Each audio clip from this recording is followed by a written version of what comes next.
Приветствую вас, уважаемые телезрители, наши дорогие радиослушатели. В эфире телеканала «Магаз» прямая линия с главой Ингушетии Махмудом Али Калиматовым. С вами Рина Цычуева и Лайла Цурова. Здравствуйте, к нам уже скоро присоединится глава Ингушетии Махмуд Али Калиматова. На протяжении всей нашей прямой линии будет работать колл-центр, специалисты которого будут обрабатывать ваши обращения к главе. Нет никаких сомнений, что все эти обращения будут обработаны, ну а самые актуальные и злободневные прозвучат, конечно, сегодня в прямом эфире. Ну, действительно, сегодня в нашей студии присутствуют руководители министерств, ведомств, также главы муниципальных образований. Формат программы традиционный. Здесь и сейчас вы можете получить ответ на свой вопрос. Итак, в прямом эфире в студии телеканала «Магаз» глава Ингушетии Калиматов Махмуд Али Макшарипович. Сердик Калашин. Присаживайтесь. Рады вас видеть в нашей студии. Мы тоже вас видеть рады. Лейла, Лина, уважаемые, спасибо. Присаживайтесь. Так. Махмуд Али Макшарипович, мы приветствуем вас в студии. Вопросов у нас сегодня, естественно, будет очень много. А до начала нашего общения вам слово. Во-первых, хотел бы все, кто находится здесь и кто нас видит, смотрит, Сейдик Хеличин, у нас прервался период такой долгий был, когда не было возможности, но будем, наверное, почаще на телевидение ходить, чтобы люди понимали и их чаяния, и вопросы, чтобы мы воспринимали уже напрямую, в прямом эфире. Первое. И второе, конечно, это очень важно. Сегодня в целом страна живет в ответственное время, в целом. Наша республика тоже живет, каждая семья наша, каждый коллектив, он несет с собой ответственность. В то же время и мы должны участвовать, как и весь народ, наш российский, Россия, в тех вопросах, которые сегодня у нас возникают. Самое главное сегодня, заданный алгоритм нашим президентом Путиным Владимиром Владимировичем, мы его выдерживаем. И в целом нам повезло. Я могу открыто сказать, что у нас есть такой президент, я это говорю искренне, что нам понятен алгоритм действий, работы, направления. И сегодня нет таких вопросов, которые бы нас не поддержал лично президент, правительство Российской Федерации. Ну и большая ответственность лежит как раз на нас. То есть на мне лично, на правительстве, на каждом главе района, города, правительстве в целом, министерстве. Поэтому мы должны сегодня очень серьезно поговорить. И самое главное, не отрываться от жителей наших. Это я и в режимном режиме мы работаем и с главами районов, которые ближе всех, особенно главы сельских поселений, которые сами по себе несут ответственность. Вот эти люди, они очень серьезно сегодня должны участвовать в жизни. Ну и вопросы, которые сегодня я хотел бы, чтобы сказать открыто. Запрещенных вопросов нет. Если ведущие, что Рина, Лейла, почитает нужным не подсказать, а где-то меня сориентирует, пожалуйста, задавайте тоже или поправляйте. Поэтому у нас запрещенных тем нет.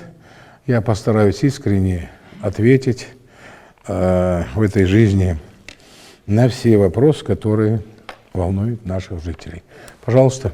Спасибо, Махмуд Али Макшарипович. А я напоминаю, что в Центре обработки звонков и сообщений на протяжении всей нашей прямой линии будет работать многоканальная телефонная связь, и вы можете позвонить и задать свой вопрос главе Ингушетии. Трансляция прямой линии будет вестись на канале НТРК «Магаз», на официальном сайте, на нашей площадке в телеканале YouTube, а также на официальной странице ВКонтакте главы Ингушетии. Как раз подробно о том, каким же образом можно задать вопрос главе Ингушетии, нам расскажет наш коллега Зелимхан Калоев. Номер телефона вы сейчас видите на своих экранах.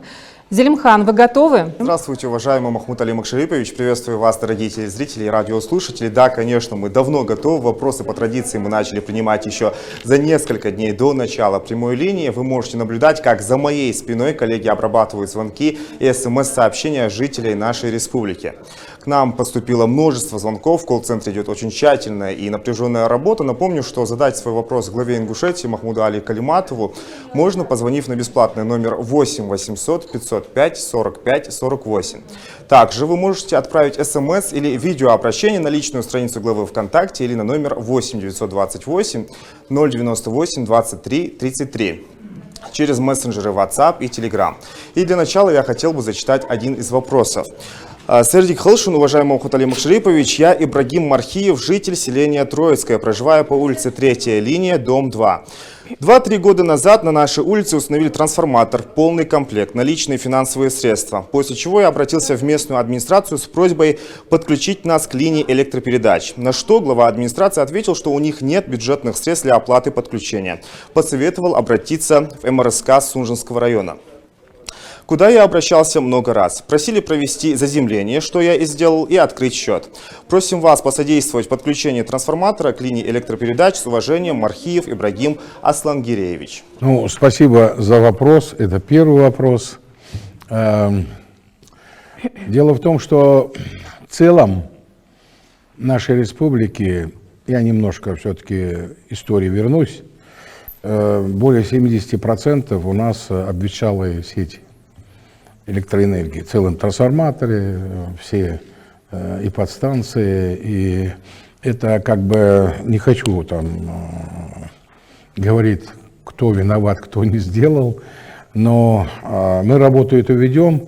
На сегодняшний день в целом в республике, и конкретно на вопрос я отвечу, дело в том, что оголенные провода, и наша беда это, в изоляцию их не заводили, и вот у нас в целом наследие это осталось, и когда у нас какой-нибудь дождь пойдет или что-нибудь такое, вот получается, что у нас отключается сам электричество, и это беда для всей республики.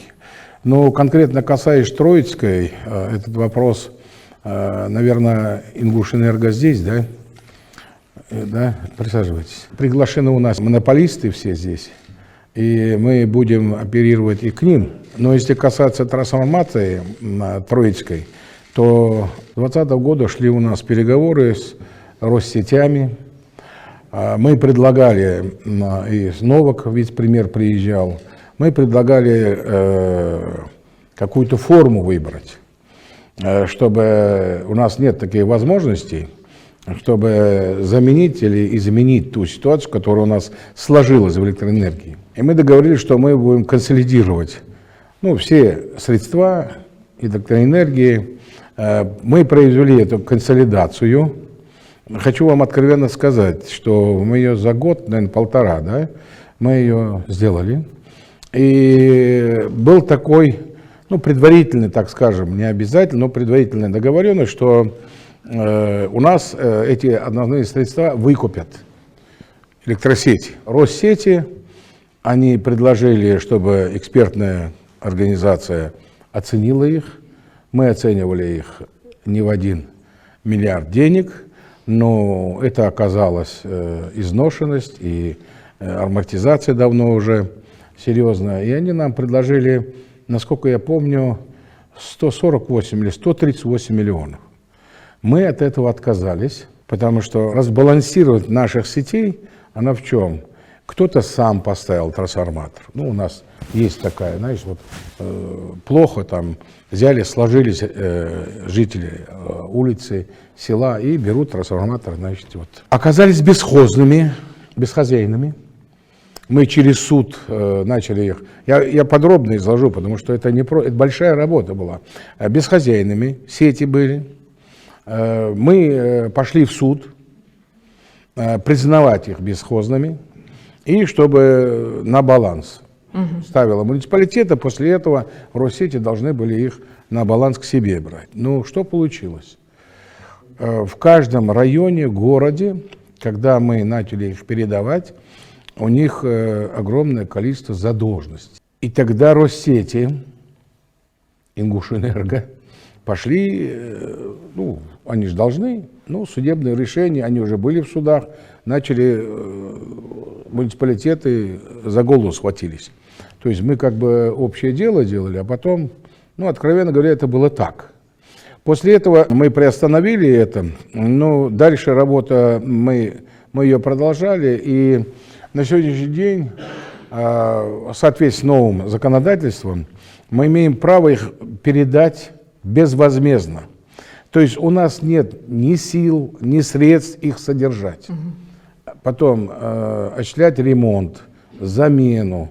И поэтому на сегодняшний день правительство и совместно мы решили, что мы передадим их безвозмездно. И вот этот формат нами сейчас, я думаю, выдержится. В ближайшее время мы передадим их на обслуживание, и спрос уже будет. Но я и вторую часть хотел бы, я не буду оперировать к Ибрагиму. Ну, хотел бы сказать, что дело в том, что опять же воспринимать надо то, что раз вы говорите мне, я вам скажу, что мы должны 4 миллиарда рублей, у нас задолженность по сетям электрическим. Поэтому я привожу пример, сейчас приведу его еще раз. Я знаю, в каждой семье есть, у каждого члена семьи телефон. Я приводил пример, еще раз приведу его.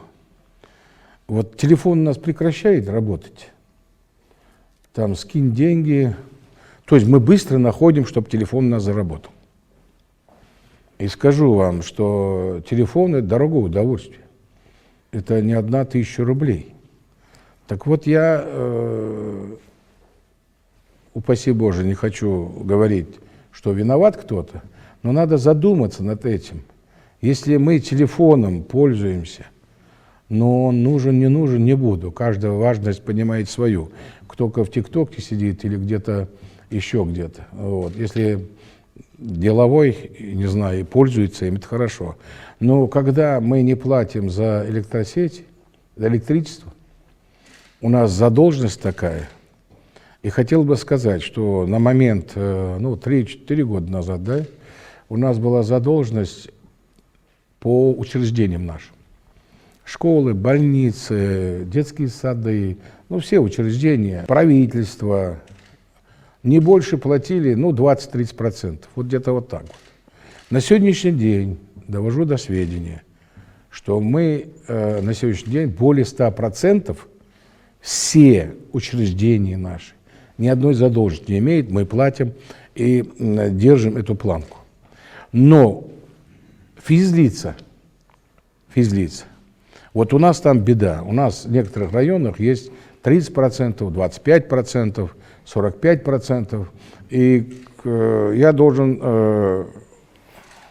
раз у нас откровенный разговор, сказать, что пока мы не будем платить Россети основные средства, у них тоже нет. Я знаю, что нам выделили на этот год и следующий более 800 миллионов рублей. Как раз по этой, по-моему, вот Ингушэнерго подтвердит это. И там поэтапно будет.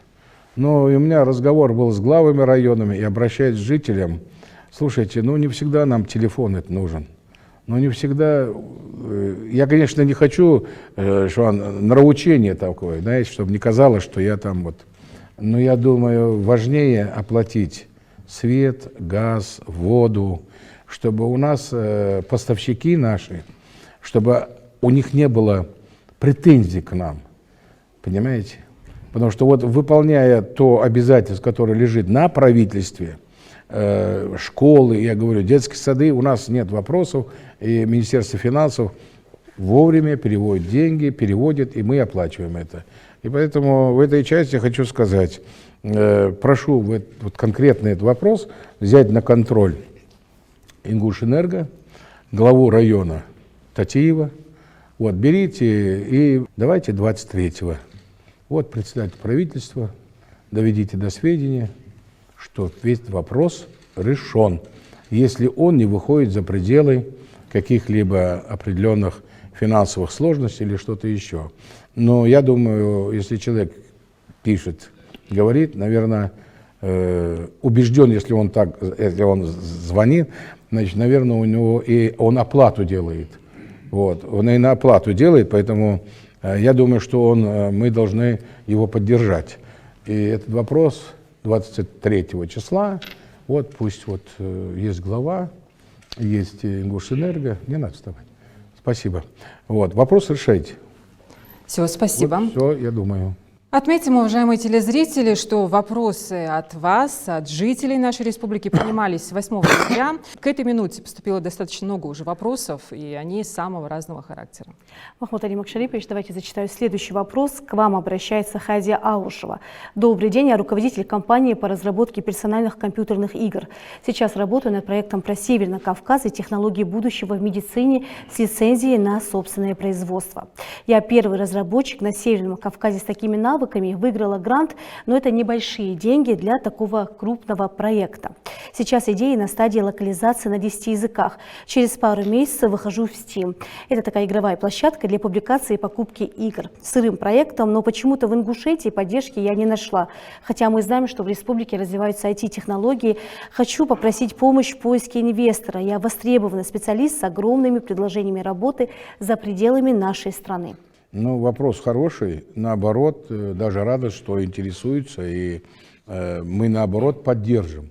Значит, вот у нас есть Минэкономики, у нас есть вице-премьер, сидите, которые, я думаю, бизнес-инкубатор, и дальше мы же, там у нас развитие в этой части идет, у нас есть гранты, у нас есть выплаты определенные, поэтому я думаю, что надо данные, если возможно, значит, наверное, Минэкономике передать и пригласите ее. Наоборот, надо поддержать. Ну, если из молодежной среды, я думаю, и комитет по молодежи здесь, Малишагов, вот берите, значит, посмотрите, у вас же там интерес, молодая девушка обращается, надо помогать ей. Я думаю, вопросов не будет. И это возьмите на контроль. Спасибо вам. Зурабов конкретно. Переходим к следующему вопросу. Пожалуйста. У нас обращается Насипхан Ногова. Уважаемый Махмуд Али Макшарипович, когда жители домов улицы Рабочая, 19, 20, 21, Карабулака получат свои квартиры? Уже 12 лет они скитаются по съемному жилью после сноса дома по программе аварийного жилья. Несколько жильцов так и не дождались своих квартир, к сожалению, скончались, а дети уже стали взрослыми. Пожалуйста, примите меры и дайте нам ответ. Насколько я знаю, у нас в Малгобеке был 1-2 дома, да, который тоже, два дома, и там тоже сидеть, не надо вставать. Знаете, были такие 116 семей, по-моему, да, мэр здесь города, 116 семей было. Вы знаете, вот тоже 5-6 лет люди арендовали, тоже ветхое жилье снесли. И я не буду оценку давать, пусть оценку дает действиям этих подрядчиков, застройщиков правоохранительные органы, и по ним и дают заключение. Но вопрос-то реальный, людям негде жить. И тогда, значит, я помню, этот дом мы своими силами старались восстановить, Малгобек, мы его выставили. Я помню такую вот ситуацию, когда я приехал, они там шарики повесили, я сказал, вообще-то я приехал не на праздник, хотя дом для них праздник, да, 5-6 лет, я приехал, чтобы извиниться перед вами. Вот. Я хочу извиниться перед этими людьми. С какого года они? С 11-15? 12 лет они уже. 12 лет. Интердал, есть что, сон. Вот. Но я вам скажу, сегодня эти вопросы, они на контроле есть у нас. Карабулак и мэр занимается этим вопросом. Но, как мне сказали, что Министерство строительства в этой части, в Карабулакской, а это долго тянется, поэтому мне известна эта проблема. Я думаю, 24 год, это, наверное, этот год, да? Ну, думаю, надо сроки. Когда у нас сроки вот этого дома? 22 сентября 2025 года. До 22 сентября 2025 года. Они будут обеспечены тем жильем, которое им необходимо. В соответствии с разрешительной документацией сроки установлены такие. Вот, то есть дату вы назвали. Ну вот, и берите на контроль. Сказал, имея в виду. На контроль берите эту ситуацию. А вы занимаетесь этим вопросом, потому что, понимаете, это надо просто... За этим же стоит, знаете что, дети стоят, старики стоят, и целые семьи стоят. Поэтому вот в Малгобеке мы тогда просто глаза смотреть стыдно было. Но я не хочу говорить это, а где были там те или иные лица, я к этому не люблю об этом говорить и не хочу. Но сегодня, раз дата названа, будьте добры. И вот я с этого спрошу обязательно. Поэтому я думаю, что вот раньше, вот раз 22 сентября 2025 года, ну, не знаю, терпение на них у него хлопается уже, но все-таки дал сабр лолчо. Что я еще скажу? Махмуд Али Макшарипович, давайте зачитаю следующий вопрос. Нам пишет Абдуллах Чумаков. Аттестованный гид-экскурсовод, работает по Ингушетии, Северной Осетии и Чеченской Республике. За последние несколько лет в России, в частности в нашей республике, наблюдается резкий рост внутреннего туризма, в том числе и в Ингушетии. Но, к сожалению, по сравнению с соседними регионами мы сильно отстаем. В Ингушетии отсутствует сервис, даже в центре Магаса у башни Согласия нет ни одной санитарной зоны. Катастрофическая нехватка набережного фонда, а также пунктов питания в горной части Ингушетии. Одно кафе на Цейлуамском перевале не справляется с потоком туристов, в связи с чем просим вас лично взять на контроль вопрос привлечения инвестиций для строительства отелей, кафе и ресторанов как в Джайрасском районе, так и в Назране и в Магасе. С развитием аэропорта Магас мы наблюдаем значительный поток туристов из тех городов, с которыми у Ингушетии есть прямое авиасообщение. Хотелось бы расширить географию авиасообщения с учетом того, что направление Назрань-Москва пользуется популярностью. Хотелось бы, чтобы поезд у нас курсировал каждый день. И, наконец, главный, важный и первоочередной вопрос, решение которого не терпит отлагательств. Это вопрос автодороги до Вовнушки. Дорога в ужасном состоянии, половина своего дохода мы тратим на ремонт транспорта. Многие туристические компании из соседних регионов полностью исключили из своей программы самый древний храм Тхабаирды и визитную карточку Ингушетии в Вовнушке именно из-за этой дороги. Спасибо. Все направления. Вы знаете, очень такой, все, не каждый, наверное, руководитель столько проблем изложит. Представляете, вот человек, как я серьезно, Баркахолтон, он столько вот вопросов затронул, очень много, да, там, начиная там туризм, аэропорт, железная дорога. Я вам скажу, что в этой части нельзя не сказать, что мы не делаем. Давайте начнем с санитарных объектов около башни. С башней у нас ситуация какая? У нас мы 3 года судились. Была в аренде площадь. Вот. У нас там уже, я не скажу прямо, уже головастики там это. У нас там под землей, это, в воде там это. Понимаете, и мы судились, чтобы вернуть в казну данную площадь, землю эту. Мы ее потом пришлось, нам очень хорошие у нас отношения сложились с Михаилом Гуцериевым, и было предложено, кроме тех объектов, вы знаете сами, какие у нас с ним совместно обговорено было, и он приносит настолько добро. Даже я честно скажу, я считаю, человек вот просто но все-таки вот сколько он сделал этих понимаете? Но и этот объект, когда мы с ним говорили, да, туда выделено проект около миллиарда денег, 850 или 900 миллионов. На этой площади. И, конечно, проект. Чтобы было понятно, раз такой большой вопрос, я хотел бы сказать, что когда мы стали площадь, там будет и фонтаны, там будут и развлекательные моменты, но когда мы стали разбираться, внизу пришлось дополнительно им бетонные ставить подпорки. То есть усложнилась сама конструкция данного объекта. Потому что сверху, если там какой-то тяжелогрузная машина или что-то пойдет, то она могла, ну не то что провалиться, но все-таки там была беда. Поэтому приостановили, дополнительно сделали проект, потом начали разговор, что вот Михаил там остановил это, не остановил. Да нет. Просто-напросто пересмотрели проект, по новой его сделали. И приступили, у нас полным ходом сейчас идет в этой части мы надеемся, мы с ним буквально недавно говорили, что вот, ну, апрель, ну, потому что у нас 80 лет победы Великой Отечественной войны, это очень значимый для нас, для всего народа России праздник победы, 80 лет. И вот к этому мы решили, что данный объект будет у нас уже сдан. И там будет 7,5 тысяч внизу, там будут всякие павильоны. Сверху там будет 2 определенных заведения по проекту, ну так скажем, где можно будет покушать, отдохнуть, фонтаны. Ну, в целом это будет великолепное место, значимое место, самое красивое место нашей столицы и, я думаю, в республике.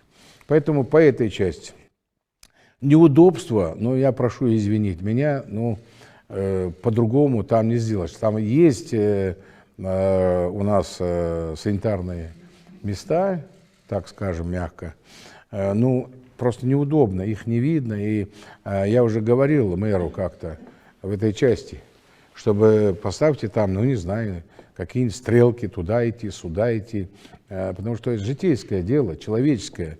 Не надо тут чураться ничего, понимаете, потому что дети, ну, взрослые люди, много же вопросов есть. Поэтому в этой части, я думаю, что мы к маю уже будем иметь прекрасную площадь. Говорить, что мы туризмом, ну как, недостаточно. Мы семимильными шагами идем, честно говоря, уважаемый, вот в части туризма-то. Потому что у нас очень много сделано и в Жайрах, и в Асинском ущелье. Только мы немножко формат сейчас будем менять. Когда мы договорились опять с Михаилом, он говорит, давайте я кемпинги там. Ну, построили. Ну, я уже разговаривал и с главами районов, и с представителем правительства. Все-таки, то есть, кто первый занял место, тот там и находится. Мы пришли к выводу, что главам районов, городов, ну, то есть, вот, у кого они есть, в аренду все-таки отдадим их. В аренду кто-то, что-то был, кто-то отвечал. Мы его, может быть, нулевой оплатой сделаем. Нулевой.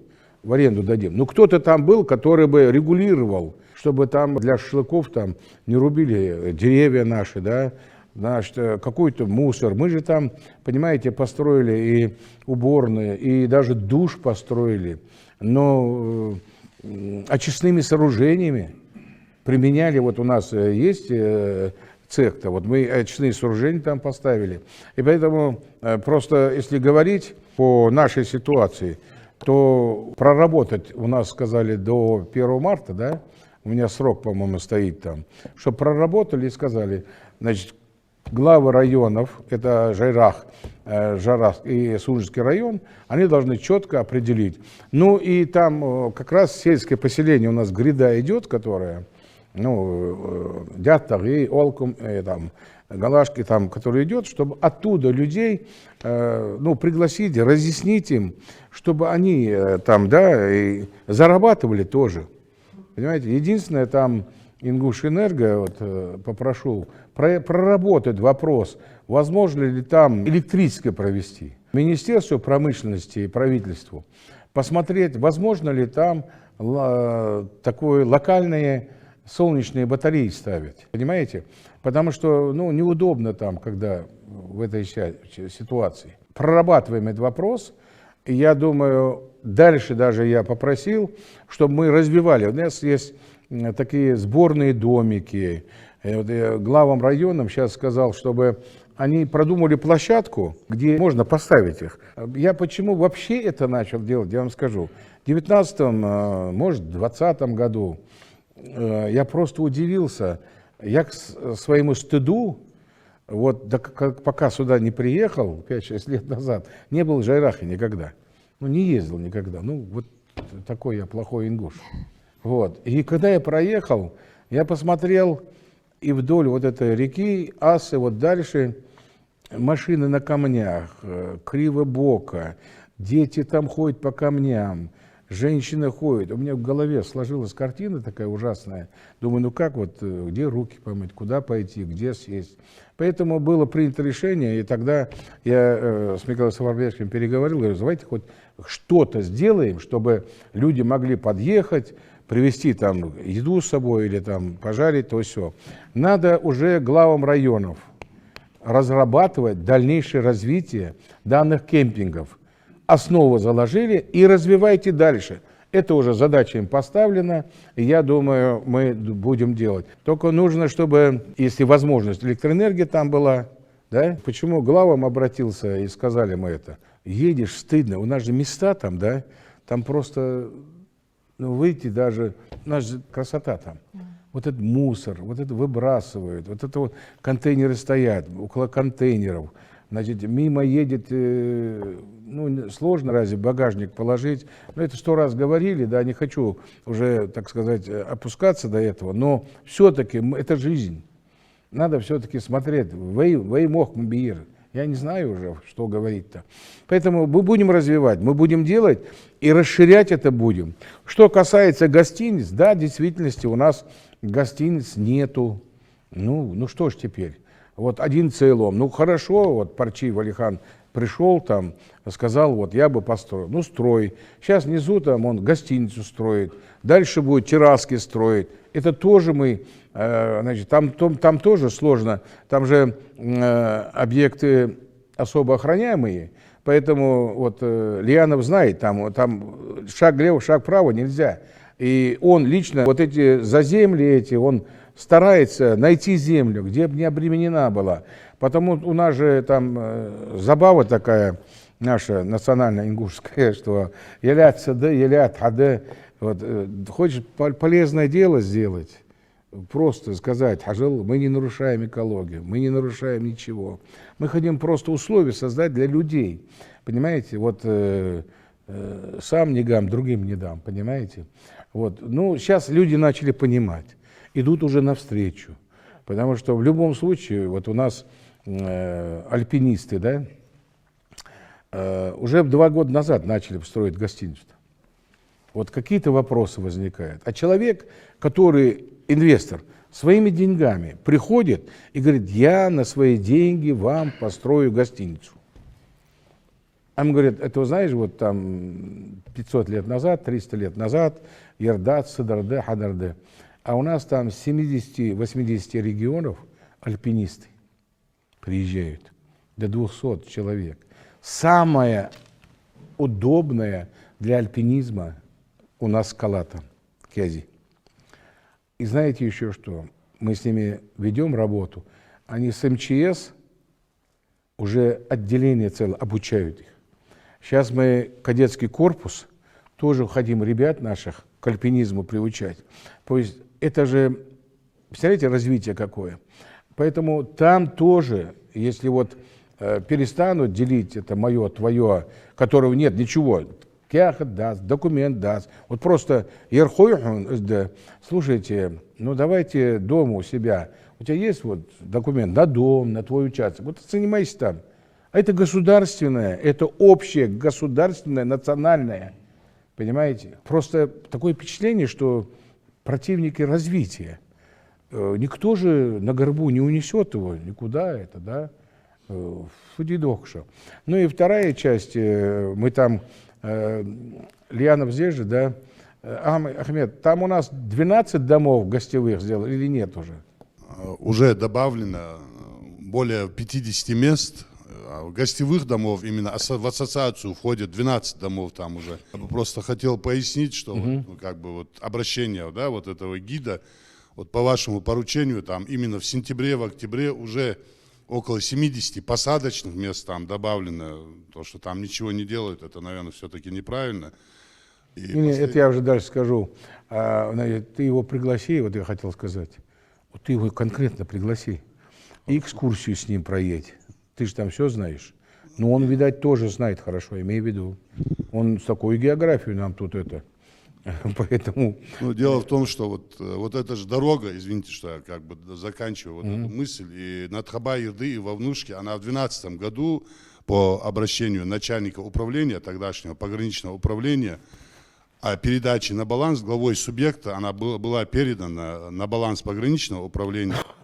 И процедура вот в этом году начата, чтобы эту дорогу нам или Министерство автомобильных дорог, или администрации района ее вернули. И тысячи людей эти два объекта посещают там на любом Я транспорте. знаю, все я понял. Я тему эту знаю. Дело в том, что в какой-то мере, давайте открыто говорить, раз вопросы такие. Тхабы-Ерды и Вовнушки, это просто, ну, я не жемчужины, да, как и любая наша башня. Поэтому я думаю, если мы там сейчас трассу построим и дороги построим, то есть там надо обеспечить так, чтобы они вред не принесли. Мы что бы ни делали в горах, где у нас объекты исторические, археологии, культуры, мы не должны, в первую очередь, не то, что мы построим, с какими деньгами кто-то не пришел. Я против буду, если они нанесут вред. Вред объекту, понимаете, экологический, другой. Нельзя.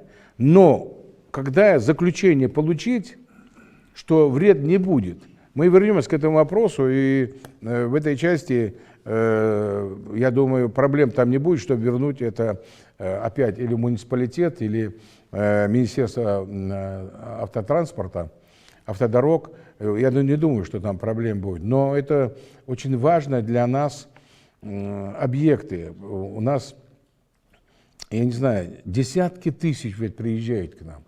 И сейчас туризм, он ввиду того, что не больно уж выйдешь, куда раньше выезжали, не буду там подробно говорить, к нам поехали, и удивительное, понимаете, у нас самолеты забиты были, ведь у нас приезжают люди. Представляете, сколько звонков, сколько приездов просят приехать и восхищаются. Ну, вы же видели в интернете, сколько выбрасывают, и уже даже мне вот подбор, я-то там не хожу, не брожу по интернету, но мне пресса иногда присылает те люди, которые у нас в горах бывают. Поэтому в той части, что гостиницы на сегодняшний день, инвестсовет у нас в пятницу, значит, мы будем строить большую гостиницу. Мы опять переговорили с Михаилом Саварбековичем, где у нас был амфитеатр, и в городе Магаз. 5-звездочный отель. Будем строить. Вот, пятницу инвестсовет, и мы поддержим его. И здесь будем вдоль дороги, 3-звездочная, а здесь 5-звездочная. Это я предварительно говорю, что обговорили, чтобы не говорили о климатности Андерс. Вот, это было обговорено, и после этого, я думаю, сразу начнут строить. Я думаю, 2 года, 2,5 мы фонд этот повысим. И другое, я бы хотел обратиться и к другим бизнесменам нашим. Другим бизнесменам, у нас же, мы что, война, хал должен нахби. Я вам землю по закону, как положено, дам. Только вы придите с проектом, честно, землю вам предоставим, постройте. Я не против. Нам нужна инфраструктура. Она серьезная инфраструктура. Приходите. Вот, где бы вы ни жили, за границей, здесь, в Москве, в Питере, где бы вы ни были, дайте заявку. Есть Минимущество по земельным отношениям, представитель правительства всегда вас примет. Вот я приглашаю всех, поэтому озабоченность нашего человека, который туризмом обеспокоен, я думаю, что он прав. Нам надо развивать. И у нас есть что, понимаете? Нам не надо, если мы туризмом, развитие у нас будет, у нас поступление в бюджет будет, я вам скажу, нам не нужны золотые фабрики. Если мы наладим, обучим экскурсоводов, обучим тех персонал, который должен смотреть за всем порядком этим. Ну, я, наверное, долго говорю на вопрос, но он так столько аспектов Это затронул, вопросов что, много было в одном. там еще, что я упустил? ЖД-сообщение и авиа. Авиа и ЖД-сообщение он тоже поднимает. Вот, ЖД-сообщение. Мы совместно с Республикой, Чеченской Республикой, они внесли проект 42 миллиона, да, у них час побольше. Это от Слепцовска и дальше до Грозного, да? А мы 12 миллионов. Мы уже внесли, там проект делается, и мы эту железную дорогу напрямую, у нас будет, как раньше, ходила Ростов, значит, через Слепцовск, Грозный, Махачкала, Баку. Вот такой вот восстанавливаем, мы это будем восстанавливать, потому что при определенных условиях эту ветку унесли вправо там. Поэтому это будем восстанавливать. Что касается нашего аэропорта. Аэропорт у нас, конечно, великий. Мы постарались, мы договаривались с Карелией, мы договаривались с Питером, мы договаривались с кем мы только не договаривались, чтобы улучшить. У нас просто возможности нету, и субсидировали аэропорт наш. Мы не вытягиваем его, поймите правильно. У нас не вытягиваем. Ну и вопрос тот, что каждый раз выделять деньги, и мы сегодня, я вам скажу уже, наверное, на слуху-то у нас ничего не скроешь же. Вот там аэропорт, там продаем, отдаем. Значит, нам придется рассматривать вопрос о вхождении инвестора в наш аэропорт. Но, наверное, как юрист скажу, это будет неправильно. Да простят меня юристы. Но все-таки у нас есть наши именно жители республики, которые заинтересовались этим. Но там будет конкурс, там будет это, и я думаю, что именно, опять же, нарушить нельзя, юридически, категорически нельзя, но я думаю, что мы с аэропортом определимся. И я думаю, этот аэропорт, самое главное, должен остаться у нас. Но чтобы понимали люди, 4 года мне не давали покоя. Есть организация, кто мне только не звонил, какие только мне предложения не делали. Но я понимаю, в других регионах может быть. Наш аэропорт, я считаю, самый красивый, самый уютный. Тем более, вот если затронуть, как у нас получается, что вот они как из дома улетели, прилетели. Понимаете, в этом году тоже у нас, мы готовимся уже там, опять будем это делать.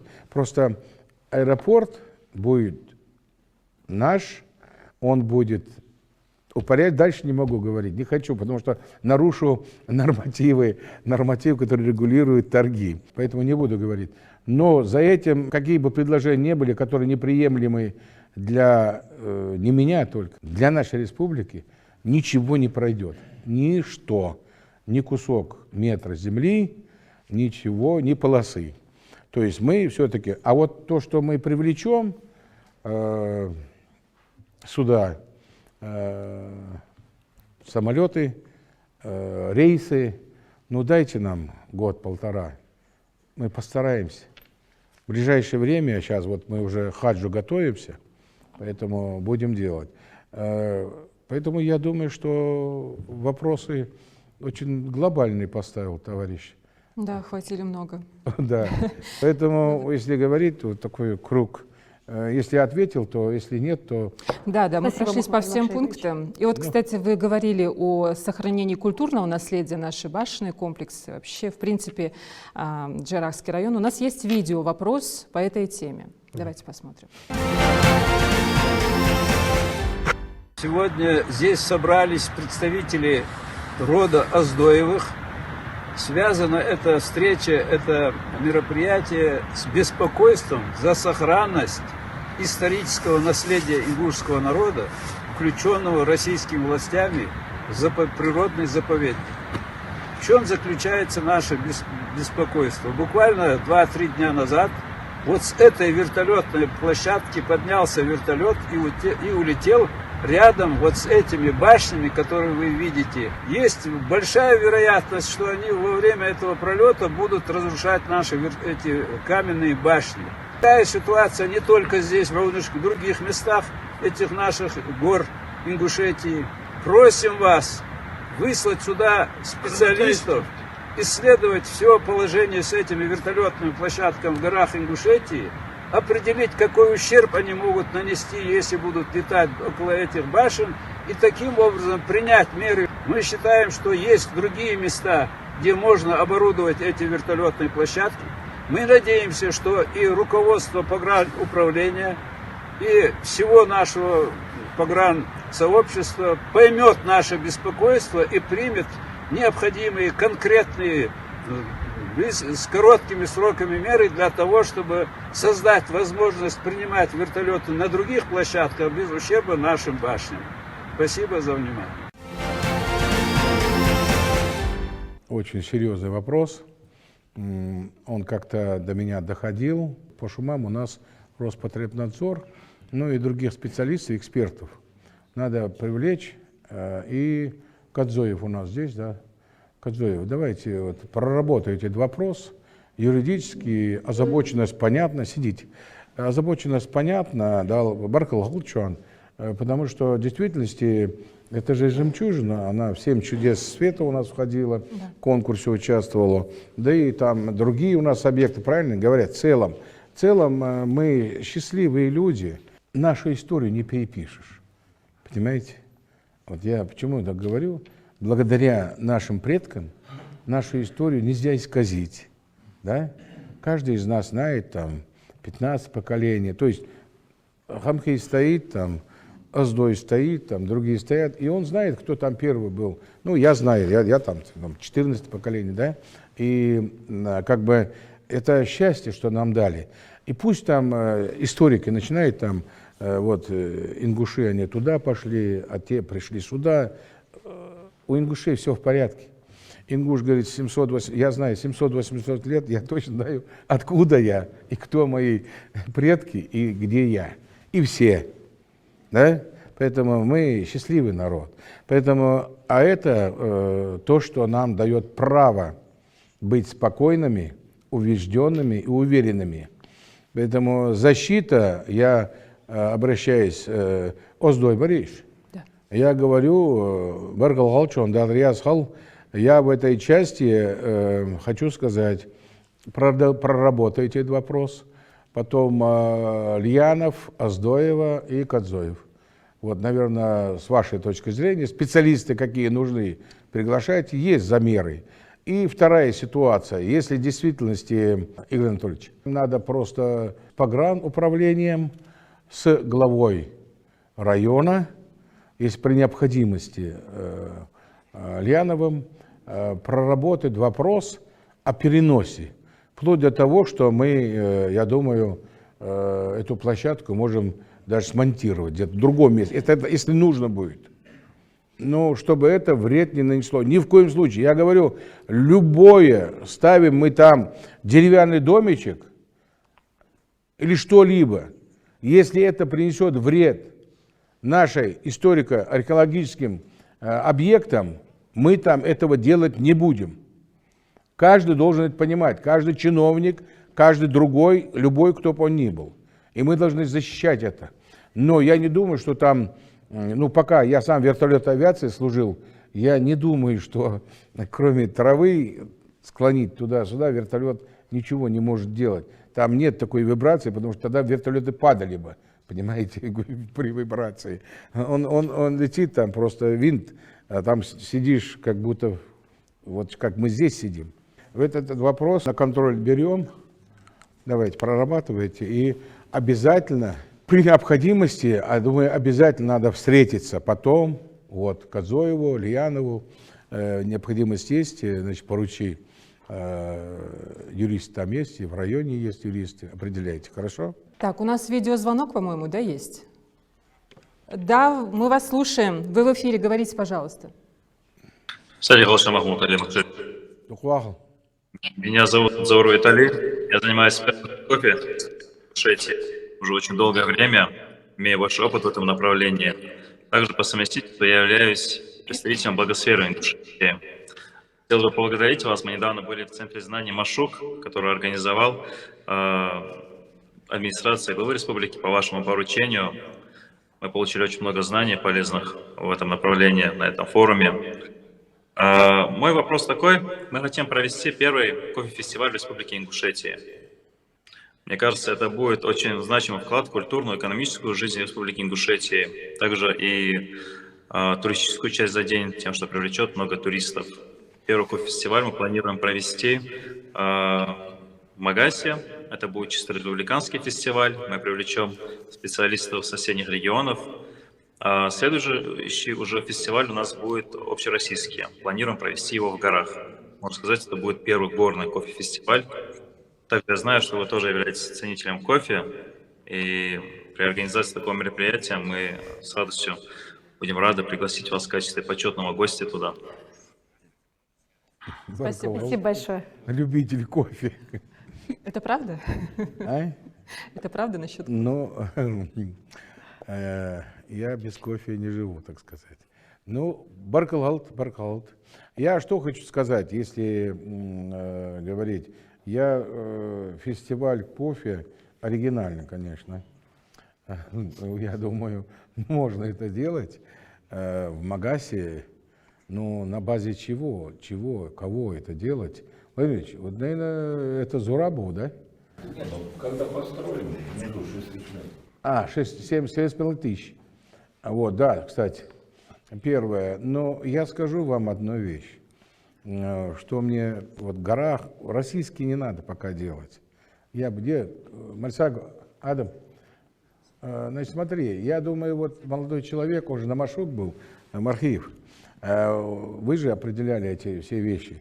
Вы знаете, я так подумал, что вот у нас в кафе, я 2-3 раза вот заходил, не удержался, просто так вот не пойдешь, так бы я каждый день туда ходил бы. Вот. Вот кафе, там они его переделали сейчас, да, оно востребовано. На правах рекламы. Вы знаете, вот как хотите, говорите, что пьющий кофе, человек, сердце, печень, я не буду агитировать, прочитайте. Это просто великолепная вещь. Для мозгов вообще классная. Так врачи уже к этому пришли, да? А? Врачи уже к этому пришли, что кофе полезен. Да, вот. Так что я с армии приехал с 5 турками и с пакетом кофе. Вот, в Германии, когда служил. Поэтому я предлагаю, что сделать. Министерство промышленности здесь, торговли, да, надо, значит, смотрите, туризма, молодежи, подключитесь, дайте ему возможность на тех туристических наших местах, да, вот сейчас там туристы, вот у нас достаточно или нет их сейчас, скажите. Леонов, есть у нас туристы? Есть? Микрофон, Вот, пожалуйста. Армхей работает? Работает. Подайте, пожалуйста, микрофон. Слушайте, дайте ему возможность, только хороший кофе сделайте. Если плохой кофе кто-то выпьет, он понял, поймет и назовет его ингушским. Надо хороший кофе, имейте в виду. И, нет, пропаганда хорошо. Вы знаете, это хороший, он правильно говорит, это бизнес. Это хороший бизнес, зарабатывать можно. И последующим главам районным городам скажу, у вас же земли много, вы там по сусекам, по своим поласти, куда вы там попрятали куски земли, я не в обиду, так это. Возьмите, найдите, вот с ним встретитесь, скажите, дайте ему землю. Вот, например, в каждом городе, в районе, ну, в центре, жил 5-6 кофишек. Там не надо много, 3-4 столика, стойку, пирожные, ну, что-нибудь такое, ну, вы видели на кофейне эти, понимаете? Во-первых, вы поможете кондитерам, которые там пирожки, там, ну, что они делают там у нас, торты, они взаимодействовать будут, и кофе будет. Это будет такой Владимир Ильич, продумайте эту ситуацию, садитесь, продумайте ситуацию. А глава района вам задание прям. Давайте-ка мне продумайте, вот какие места, ну, около вокзала, около больницы, около там что, ну, школьников не надо, а? Ну, где люди гуляют, там, в парках, где у нас, вот, где собираются, да? Я думаю, что глава района, давайте, вот, вы свои идеи, уже реализовываемые, значит, мне к 1 марта доложите. Вот, Мархиев, записывайте, вот. Они идеи дают. И где у вас будет... А вот этот молодой человек, если он готов провести фестиваль, если он готов всероссийский, ему надо сказать, парень, мы тебе поможем. Главы районов, вплоть до того, что, значит, вы с ним переговорите, Минпромышленной торговли, вот, Адам, возьмете на себя, да, берите, продумайте. Вообще эта идея была, вот у нас как на водопой вот ходим сюда, и вот одно кафешка это, понимаете? Но сделайте именно кафетерий, то есть именно кофе там. 2-3 машины, да, стойка и всякие пирожные это. Великолепная идея, и бизнес много не нужно, затрат там. Это вот, может быть, 5×5 помещение, электричество, ну, не знаю, не буду. Я бизнесом не занимался, не знаю, но предполагаю. Поэтому поддержите, и Зурабов тоже со своей стороны посмотри там, в части малого среднего бизнеса, встретиться с тем, чем можно ему там, ему гранты-то дали, вот, я так понял, неплохие, да? Или нет? Ему нет? Ну вот, Зурабов, подумайте, да, Иннузбек Микаилович, подумайте, хорошо? Все. Спасибо, Махмуд Алий Мукшарипович. Спасибо за ответ. Уважаемый глава, вы, наверное, минут 20 назад комментировали ситуацию с ветхим жильем. Однако здесь есть еще один вопрос, я его зачитаю, Давай. чтобы они знали, что на карандаш все это берется. Так, Албакова Роза Исмаиловна, она проживает в Сунже. Мы жители многоквартирных домов, которые находятся в ветхом состоянии. Скажите, пожалуйста, когда нас переселят? Это многоквартирные дома 72А и 72. Сунжа? Да, улицы Плиева, Демченко, Первомайская перечисляются здесь. Сунжа. Ветхое жилье у нас, Умаров здесь? Они признаны законом. Да, Махмуд Алий Мукшарипович, эти дома признаны аварийными. Сейчас реализуется у нас в республике адресная программа по переселению.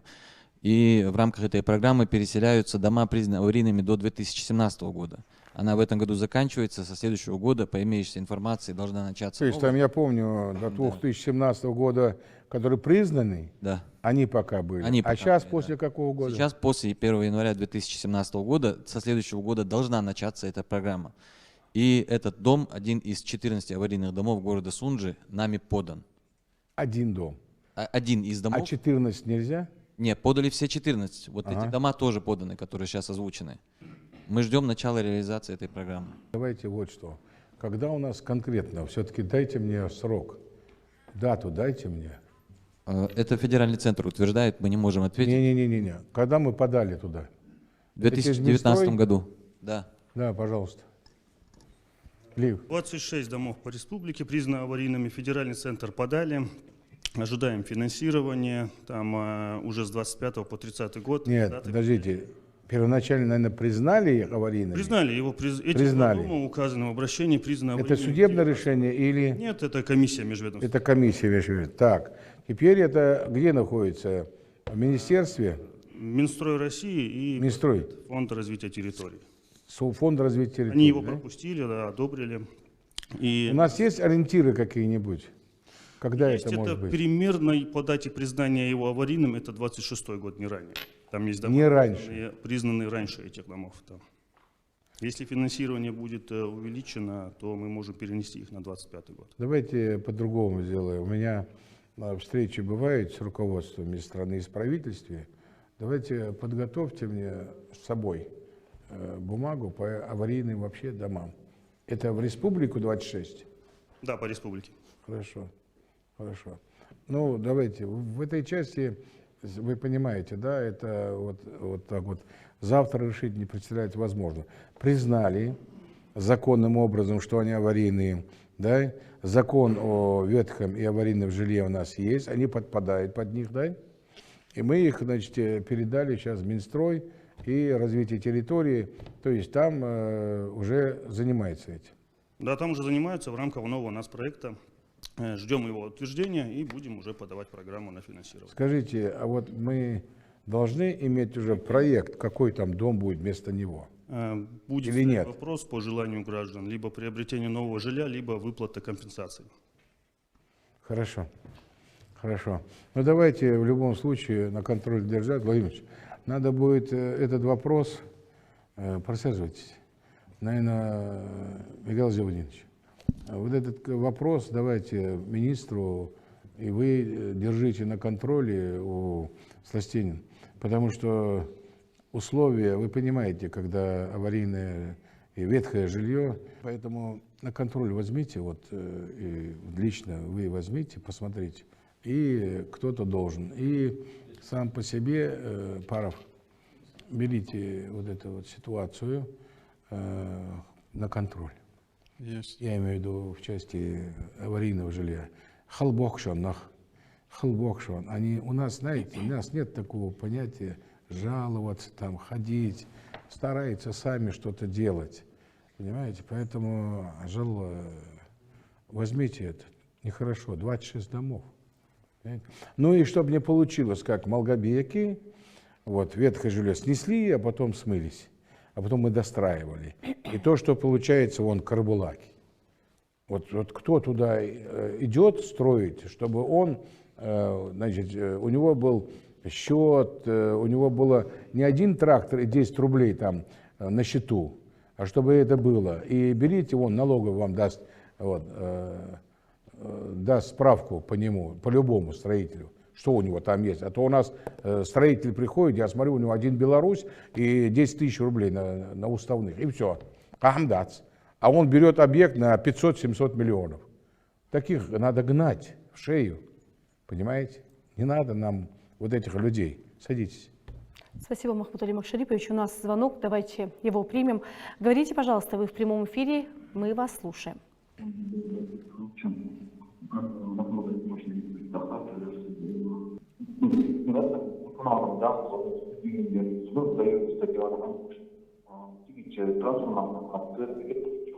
Трансформатор var. Endi transformatorni tarqatishgani balansa бар, территории бар, Это район за каналом, уточните. Мы можем перевести, то есть Пожалуйста, поясните нам аппаратно, немножко не понимаем. Может быть. Трансформатор, которому 10 лет, и есть споры, на какой территории он должен быть. На данной территории заявителей или на другой территории. Если я не ошибаюсь, это территория так называемого района за каналом. А Назранский район или Назрань? Кто? Руслан, знаешь, что это? Так, давайте, если можно получить его письменно, перенести его на бумагу, давайте так. И все-таки за каналом там не 120 у вас трансформаторов. Там, наверное, посмотрите, что это такое, и Ингушэнерго совместно возьмите и проработайте этот вопрос. Проработайте, только еще раз говорю, контрольная, Паров, записывай. Все, что говорится, и я говорю здесь, и люди говорят, вы должны на контроле держать. Садитесь. Вот здесь буквально аналогичный вопрос. Исрапил Чепанов, да, тема идентичная. Мы, жители улицы Рабочей, селения Верхние Челуки, долгое время сталкиваемся с проблемой низкого напряжения в сети. У нас часто выходят из строя электрические приборы и даже происходит возгорание. Органы местного самоуправления постоянно ссылаются на отсутствие средств в бюджете и перекладывают свои обязанности на Ингушэнерго, а те, в свою очередь, отказывают. Просим вас определить конкретного исполнителя по данному вопросу. Мы готовы оказать содействие, в том числе и покупкой трансформатора. Дожили уже. Вот это и есть. Вот у нас на это и надеется. Вот понимаете, мы не выполняем, как главы районов, городов, специалисты Россетей, Ингушэнерго, понимаете, это оголенные провода, да? Они сами по себе. И потом, я уже предупреждал, говорил это. У нас очень многие, и даже на приеме у меня жалуются, что из-за отсутствия достаточно 220 вольт, там идет 140, 150 вольт, да, и техника горит. Или она выходит из строя. Вот я хочу, чтобы Ингушэнерго и другие поняли, я это высказывал. Слушайте, вот в суды-то пойдут, все это будет беда. Понимаете? Люди ведь, для них это, вы знаете, это же не просто там 1 рубль. Слушай, техника стоит там микроволновка или стиральная машинка или компьютер. Это большие деньги стоят. Их покупают, знаете, копят деньги и покупают люди. Вот. А ребенку нужен компьютер, ему нужен доступ какой-нибудь. А потом много таких вещей-то. Телевизор, что ему делать-то? Если он такой, а подают электроэнергию, я думаю, так сделаем. Вот выборка у вас есть, где у нас вот вы вопрос мой послушайте сперва. Значит, вот это уже не первый, это вот здесь и даже на приеме мне говорят. Скажите, вы знаете, какие у нас населенные пункты, где у нас подача электроэнергии меньше 150, 160 ватт? Сколько у нас их? Получается, у нас в Троицком Нет, сколько их? несколько населенных пунктов. Давайте вот что. Я вот это не любитель. Вы, понятно, самостоятельная структура, но вы работаете для жителей, и здесь сети влияют на наших жителей. Поэтому будьте добры, определитесь с главами районных городов. Вообще надо, Владимир Ильич, надо вообще вот эту ситуацию всю, Михаил Владимирович, возьмите, вообще это анализ сделайте, кроме того, что там мы там консолидируем там эту электросети, там все эти вещи. Вообще где находятся, какие населенные пункты у нас вообще не поступает электроэнергия. Достаточная для того, чтобы функционировал те или иная техника. Ну что это такое? У нас же они гасятся. Понимаете? Макшарипович, между вами и Россетями подписано соглашение. С 1 января у нас они являются единым заказчиком, единым поставщиком. Поэтому все вопросы теперь к ним ложатся. Вы сказали об этой программе 800 миллионов. Мы софинансируем 22. Теперь это полная зона их ответственности. Я понял. Спасибо за консультацию мне. Хочу сказать вот что. Я ведь говорю о том, мы должны знать картину. Вот пусть знает вице-премьер, министр, который курирует Лолохой, его сегодня нет, да? Так вот, берите, ты здесь, да? Так вот, берите и определитесь. А то, что они взяли на себя все, и теперь выделено там на более 800 миллионов, это я знаю. Но вопрос в другом. Сегодня надо собрать со всех районов, населенных пунктов, где у нас каждая улица, каждый дом. Возьмите и предъявите потом. Потому что они начнут там, знаете, начнут с Малгобека, а там нормально все, да? А надо начинать, наверное, с Назарадовского района, может быть. Я просто хочу профессионально, чтобы подошли. Спасибо. Спасибо, Махмуд Али Макшарипович. У нас видео вопрос от участника специальной военной операции. Давайте послушаем. Все, Еларчачилкер, Горбаков, Багаудин Хамутханович. Я бы хотел обратиться к Махмуду Али Макшариповичу. 11 марта 2004 года на Украине. Контракт подписать я Украине Лаухаусу. Ханс ранее хана хастукуят чекача сейцал лечение живусу. Оз на свет юацер газ юацер ятхай проблемы шуну о тукутсу на дат ячет вопрос решите же согласовался. Har varit шишидат хатьяка шуну дачар диди захсар аган хатьяка штиябал уждаж дутхон. Крайний вопрос решить терхуну статусы же и обращение за. Спасибо большое. Сама, да. Что вы скажете? Вейнис. Вот мне стыдно перед этим парнем. Во-первых, Паров, узнай, куда он обращался, и без дисциплинарного взыскания никто не останется. Он говорит, я несколько раз обращался. Куда я только не обращался. Знаете, Фонд защиты Отечества, вы знаете об этом? Не знает он. А вот вы берите, были обращения от этого человека?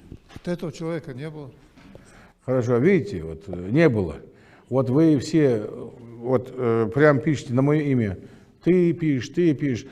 Обращение от Горбакова, обращений не было.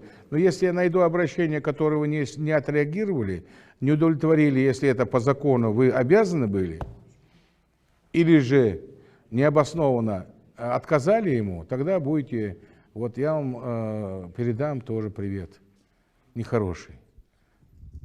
Темитхан, Лозовя, Алмаш Лолцин, значит, военком Заурбек, берите вот с государственным фондом, глава администрации Малгобекского района. Возюран. Вот.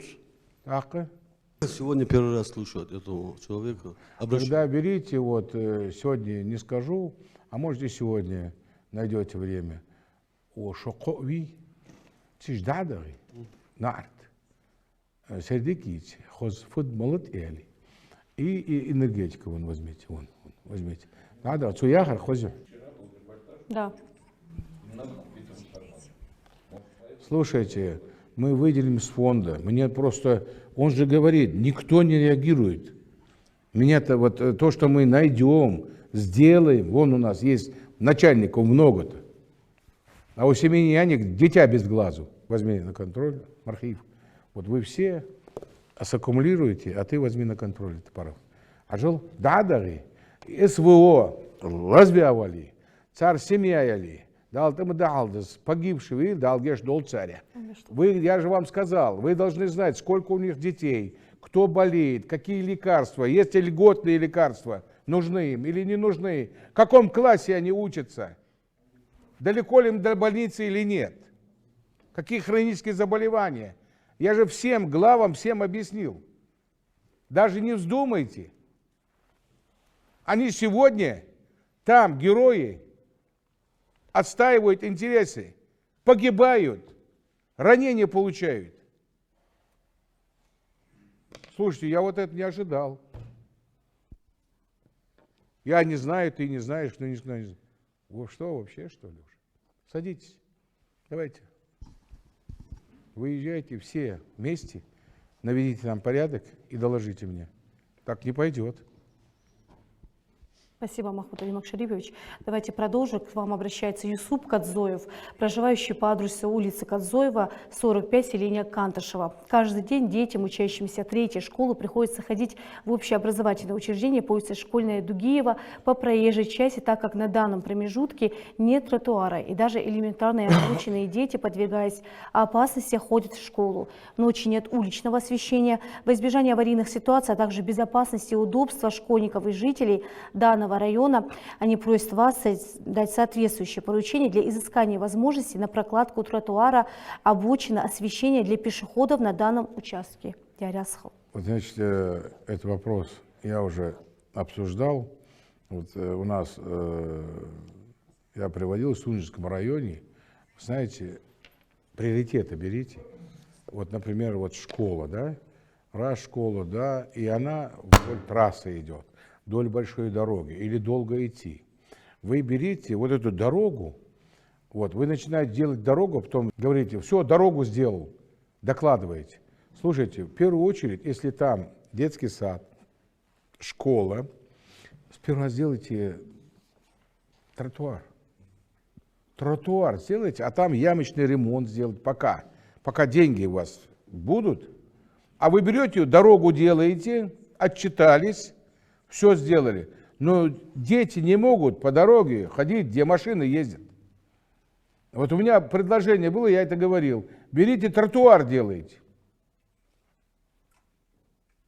Вы же можете регулировать это у себя на свой бюджет, который вы делаете. Это муниципальные дороги и тротуары, о чем они говорят-то.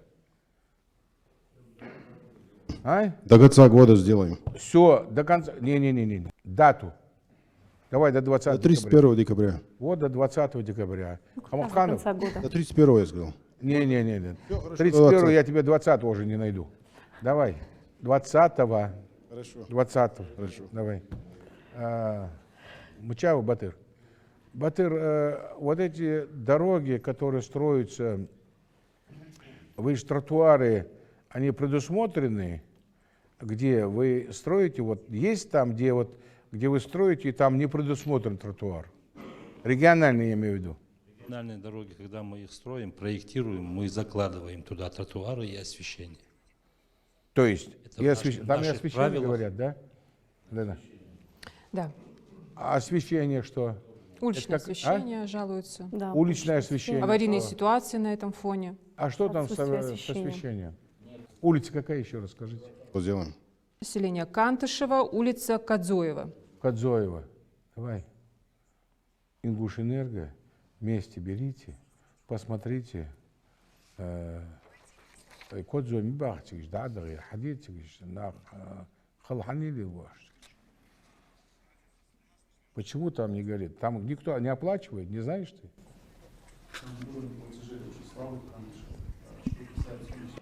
Да, сук моя, оплата вот будет, я вам поставлю. А пока вот вам 3 столба поставлю, оплачивать будете хорошо, 10 столбов поставлю. Это твое дело. Понимаешь ты? И вон главы района. Но вы не должны под риск, пускай, подвергать детей, которые без освещения ходят, тем более там тротуара нет. Тут поясняют, что 500-600 метров максимум. 500-600 метров. Да. Измайлов, понял, да? Ему 2 дела. Ага. Видеозвонок у нас сейчас. Сердик Калашин, говорите, пожалуйста.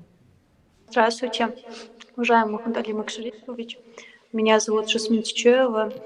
В начале вашей президентской карьеры врученная вами золотая медаль символизировала веру в будущее, возможности молодого поколения. Как выпускница Республиканского центра дистанционного обучения и нынешний психолог РЦДО, я стремлюсь применять свои знания для улучшения жизни детей с ограниченными возможностями здоровья в нашем регионе. Наш центр стал маяком надежды, вторым домом для многих детей. Но разве дом может находиться на 2-м этаже арендованного помещения? Более 30% наших детей – ученики с нарушением опорно-двигательного аппарата, для которых пандусы – это лишь временное решение, не обеспечивающее полноценный доступ к образованию.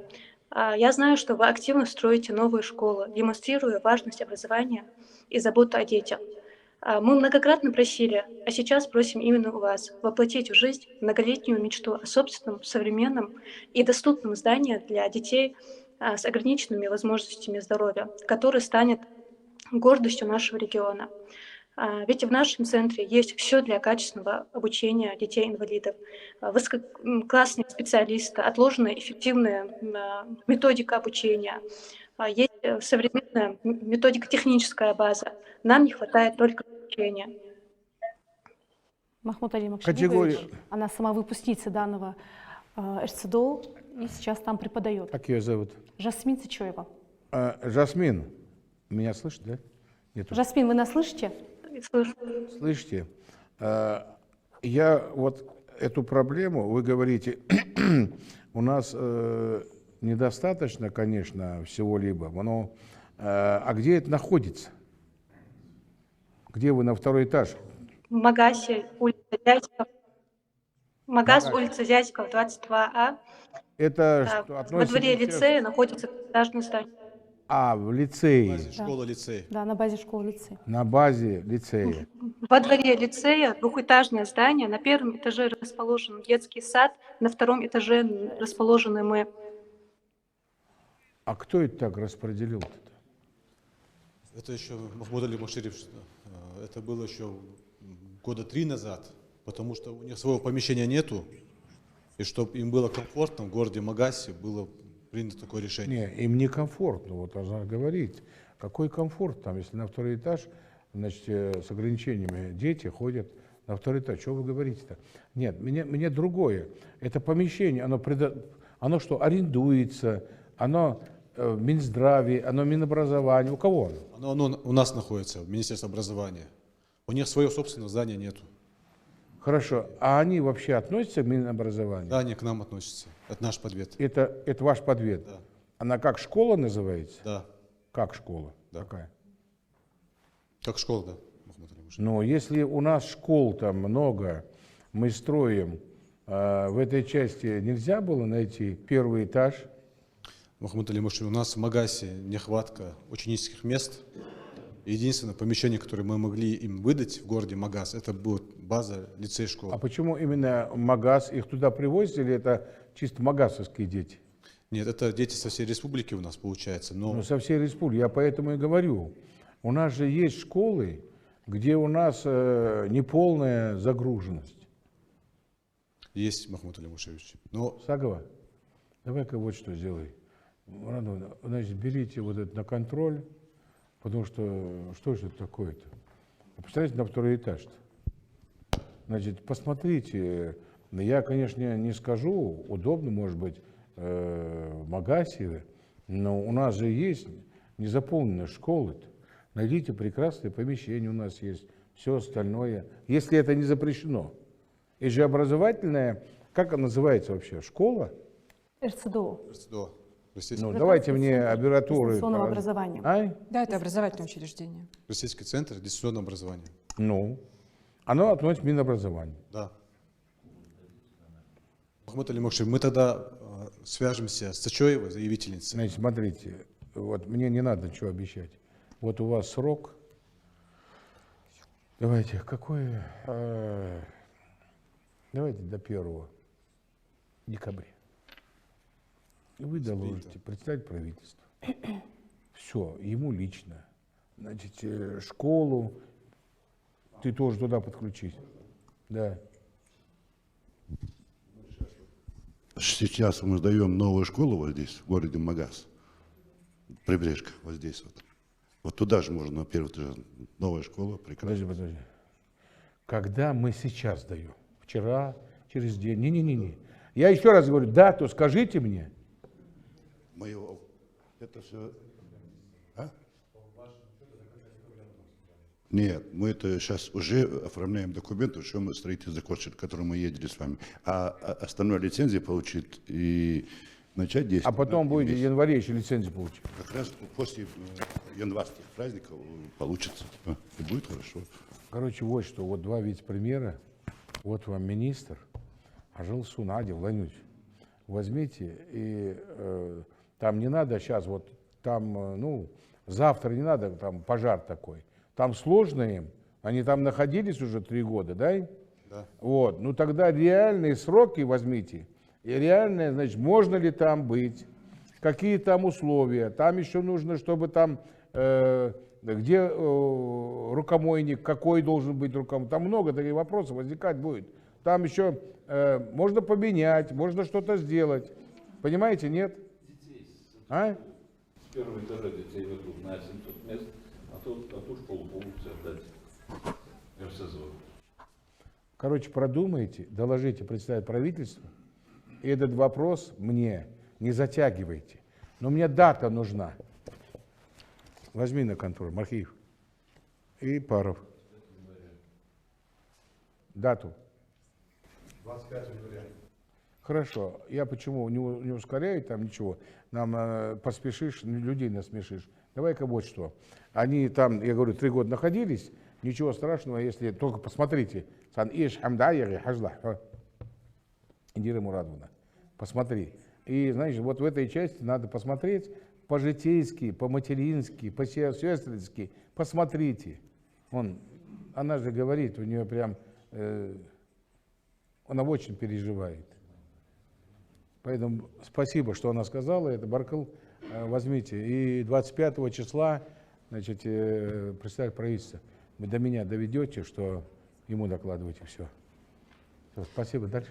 Спасибо. Так, у нас на очереди аудиозвонок. Я вас очень прошу, говорите погромче, четко. Если находитесь рядом с телевизором, то отойдите от него. Сердик Хошин, вы в прямом эфире говорите. Сердик Хошин. Сердик Хошин. Сердик. Да.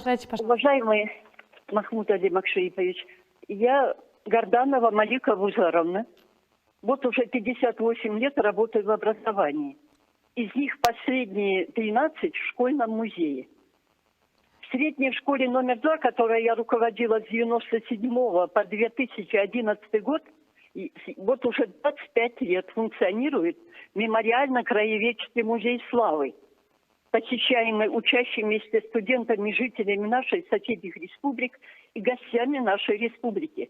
Музей растет, и накопленные материалы не помещаются в его залах. Кроме того, собран огромный материал для создания еще одного 3-го зала «История села Плиева». Было бы рационально создание на базе моего музея муниципальный сельский музей селения Плиева. Материал готов, необходимо придать музею новый статус и необходимо здание для его размещения. Я в мае обратилась в приемную главы и в общественную приемную главы и предправительства, мой вопрос был перенаправлен в Министерство образования и Министерство культуры. Министерство культуры ответило о том, что считают целесообразным перевод в статус муниципального. Министерство образования конкретного ответа мне не предоставило. Или вообще не Воспитание, да, простите, воспитание патриотизма и гражданственности, сохранение исторической памяти является вопросом государственной важности. Поэтому, Махмуд Али Макшарипович, я бы очень хотела встретиться с вами лично и обсудить этот важный вопрос. Я очень надеюсь на то, что вы меня пригласите на эту беседу. Ну, считайте, я вас Спасибо пригласил. большое за звонок. Я вас пригласил уже. Вопрос архиважный в современном мире. У нас, знаете, немножко размытое такое отечество, семья, родина.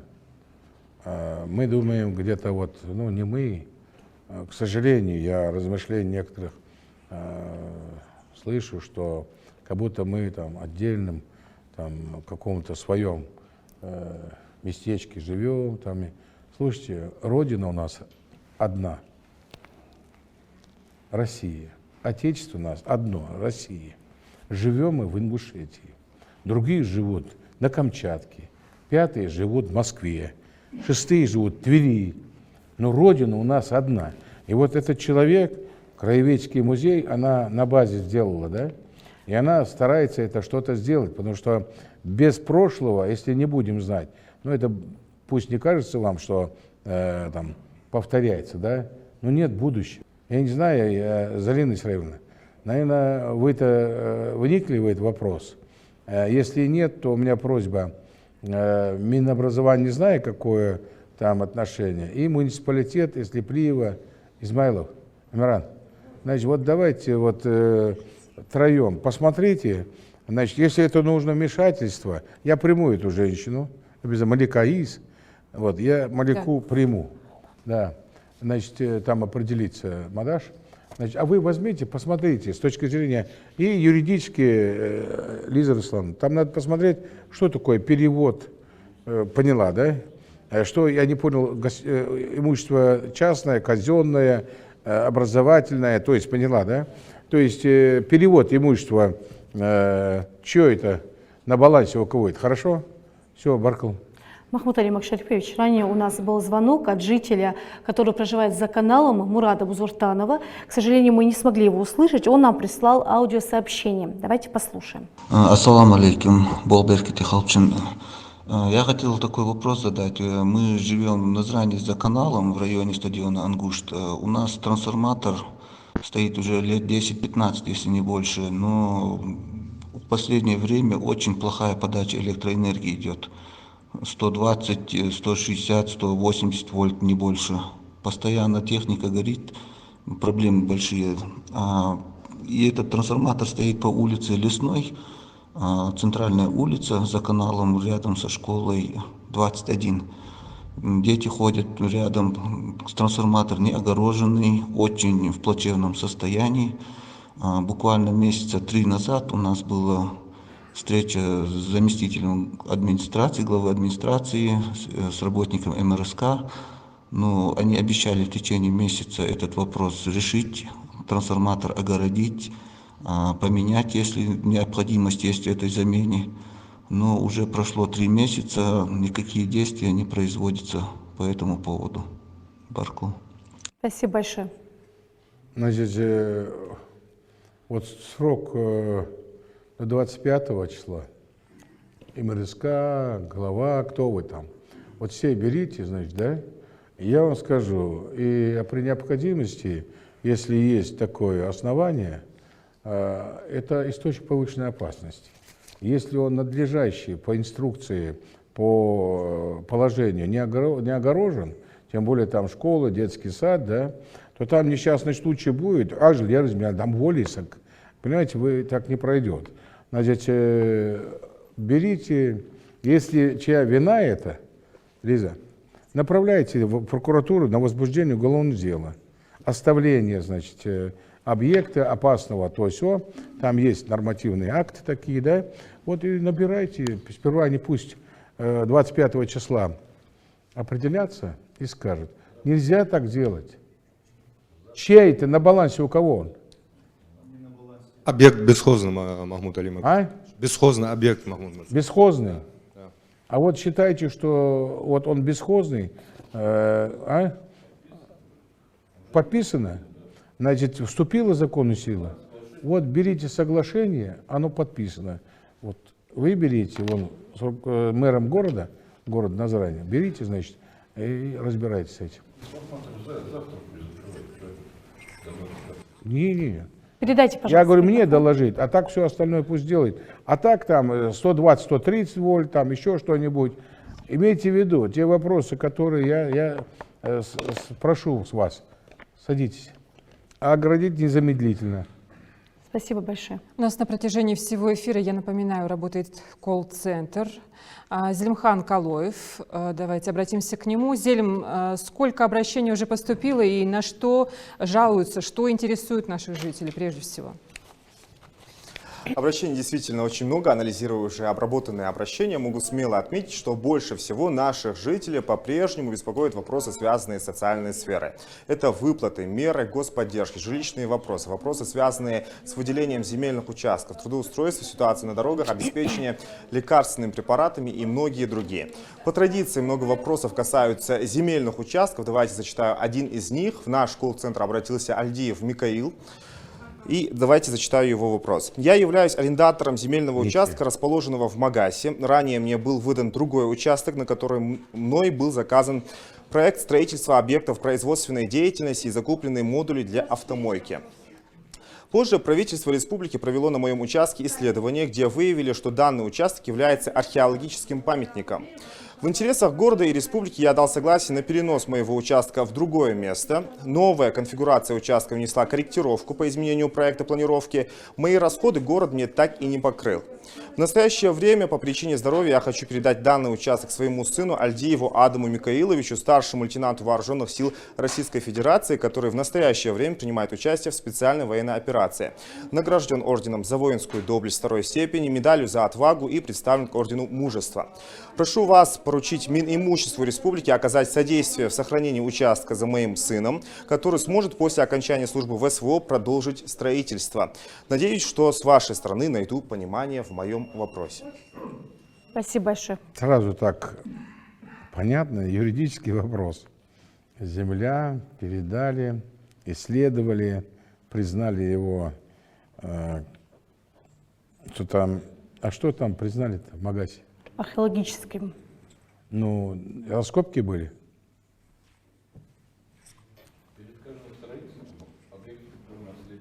Что там? Махмуд Алиевич, ну, на самом деле, по данному участку сейчас первый раз слышу. Вот, данную Не, минуточку. Ты можешь и слышать первый раз. У нас где Вышегоров?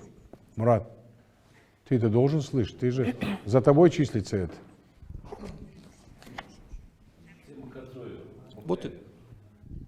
За нами чистится участок, он находится у данного гражданина в аренде, он к нам обращался с просьбой разрешить ему переуступить участок его сына, но по закону, учитывая, что участок был получен на торгах, его переуступить нельзя.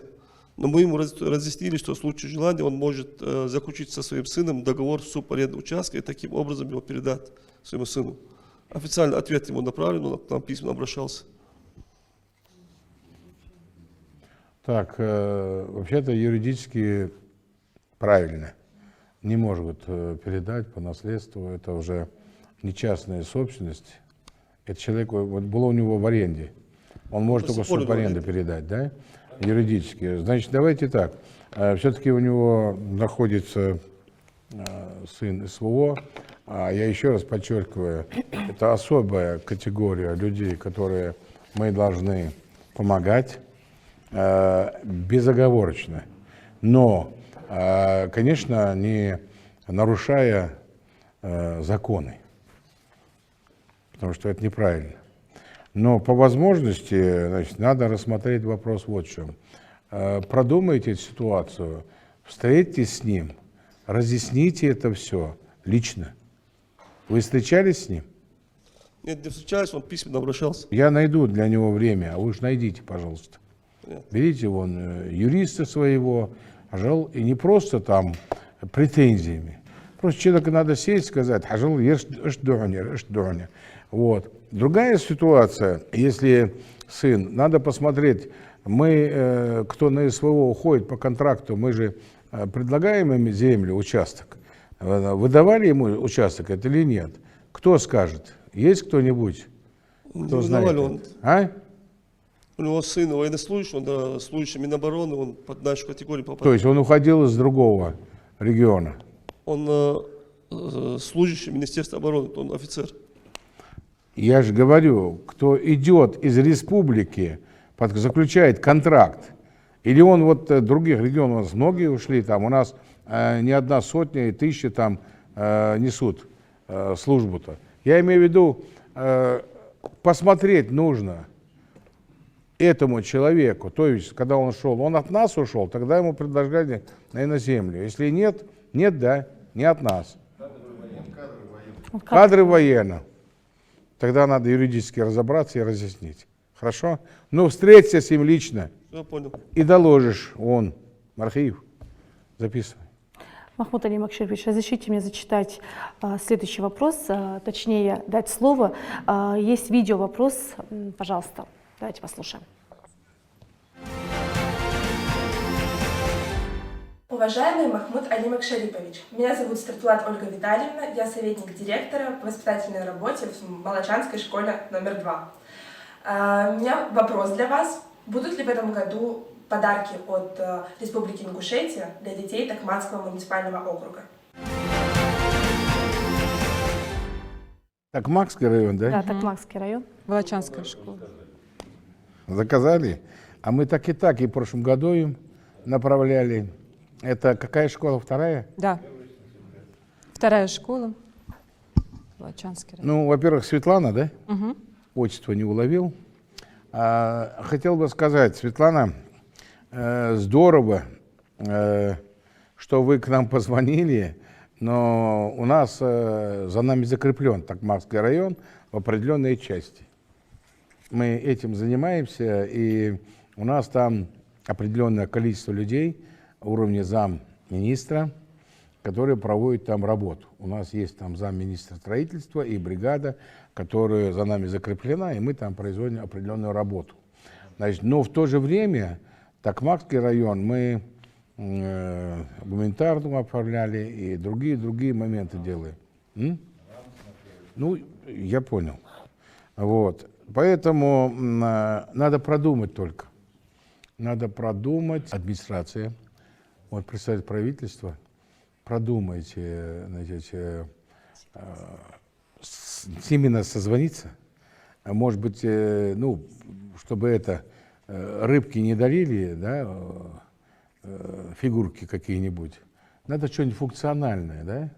Если детям там, может быть, что-то еще, если там, знаете, лучше соковыжималку, надарят статуэток, да, и потом пыль стирает там, и хозяйка ходит, говорит, хоть бы их обратно куда-нибудь вернуть бы. То есть давайте лучше это, чашку, ложку, вот, функциональные там соковыжималку, кофеварку. То есть продумайте функциональные вещи, спросите их. Если это нужно, мы обязательно это сделаем. Ну, вот эти вот, никак не могу избавиться дома от фигурок этих всяких, поэтому статуэток. Поэтому я серьезно говорю, давайте функционально, в моем понимании так, чтобы это было полезно дома, где-то в школе или где-то. Тем более это школа. Значит, надо посмотреть, может быть, вычислительную технику какую-нибудь, компьютер, я не знаю. Посмотрите.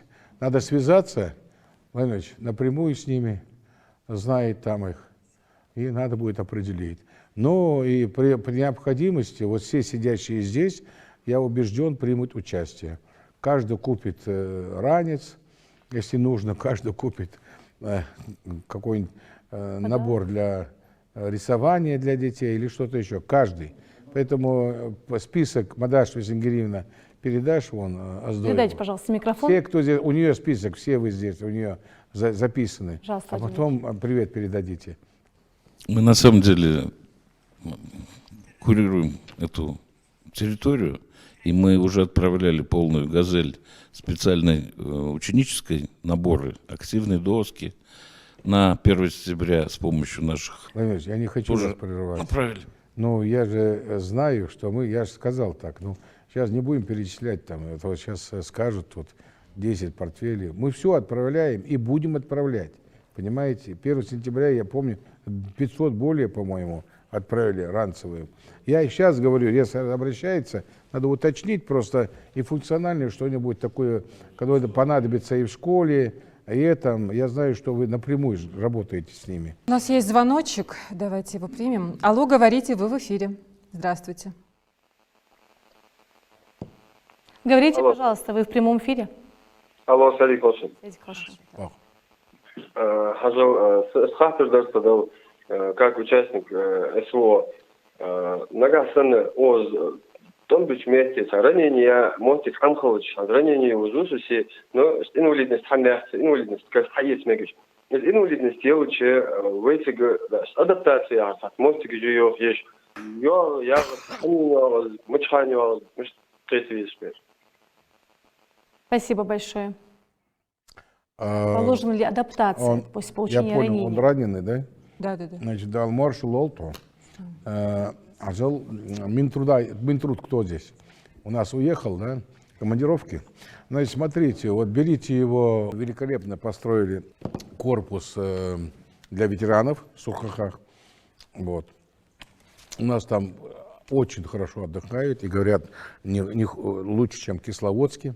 То есть там и первые 2 этажа, там, кто был, там видел. И там мы 3-й корпус достроили. И из этого корпуса мною было предложение, что мы какую-то часть, вот военком это должен знать, Государственный фонд защитника Отечества.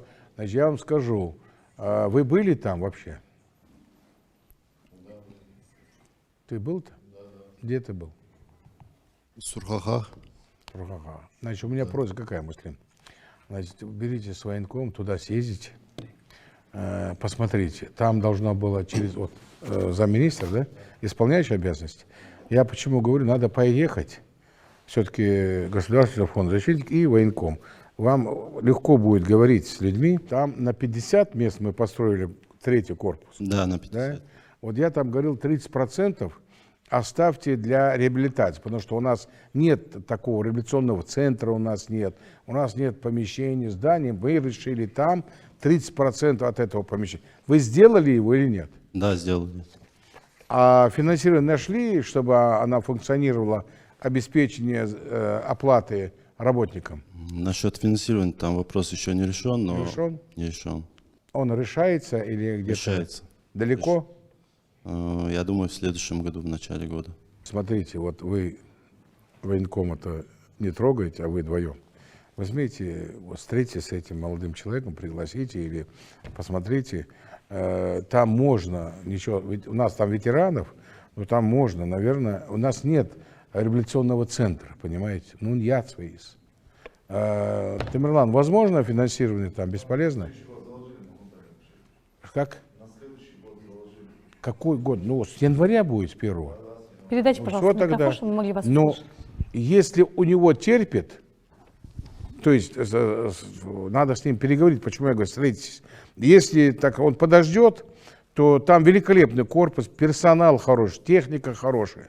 Поэтому, тем более, министр финансов, если говорит, что у нас будет финансирование, там стоял только вопрос в этом. Мы его построили-то уже почти год. Но у нас вот этот персонал, который там работает, бюджет на него никак не могли сделать-то, выделить, чтобы не было нарушений. Мы сейчас, если договорились, сделали, поэтому я думаю, и в этот центр, Муслим Русланович, надо съездить, посмотри, вот тебе будут приходить, там, если с 1-го финансирование открывается, там 30% это вот как раз твое. Понял? Вот. Не направлять, ты съезди, посмотри, поговори с персоналом, ты ознакомься хорошенько, какие там категории принимать, как это будет. Понимаешь, нет? Там есть ли психолог, есть ли там, я не знаю, там посттравматические специалисты, я не знаю, кто там есть. Ну, я тогда еду, я там был, открывал его. Хорошо? Махмуд Алимак Шарипович, мне бы хотелось сейчас озвучить вопрос без преувеличения наболевший, особенно для работников телекомпании, для пешеходов, для жителей столицы. Касается он пешеходного перехода на проспекте Зязикова. Давайте сначала посмотрим сюжет, который накануне подготовили мои коллеги, и обсудим это.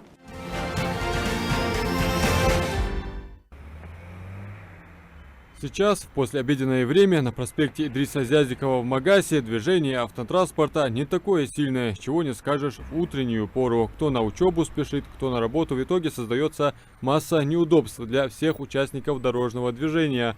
В местной администрации во всем винят демографический рост, застройку города и даже въездной пост ДПС.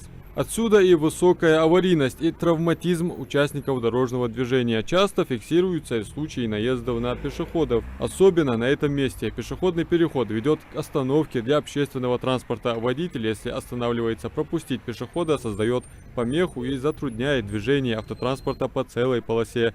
Отсюда и заторы.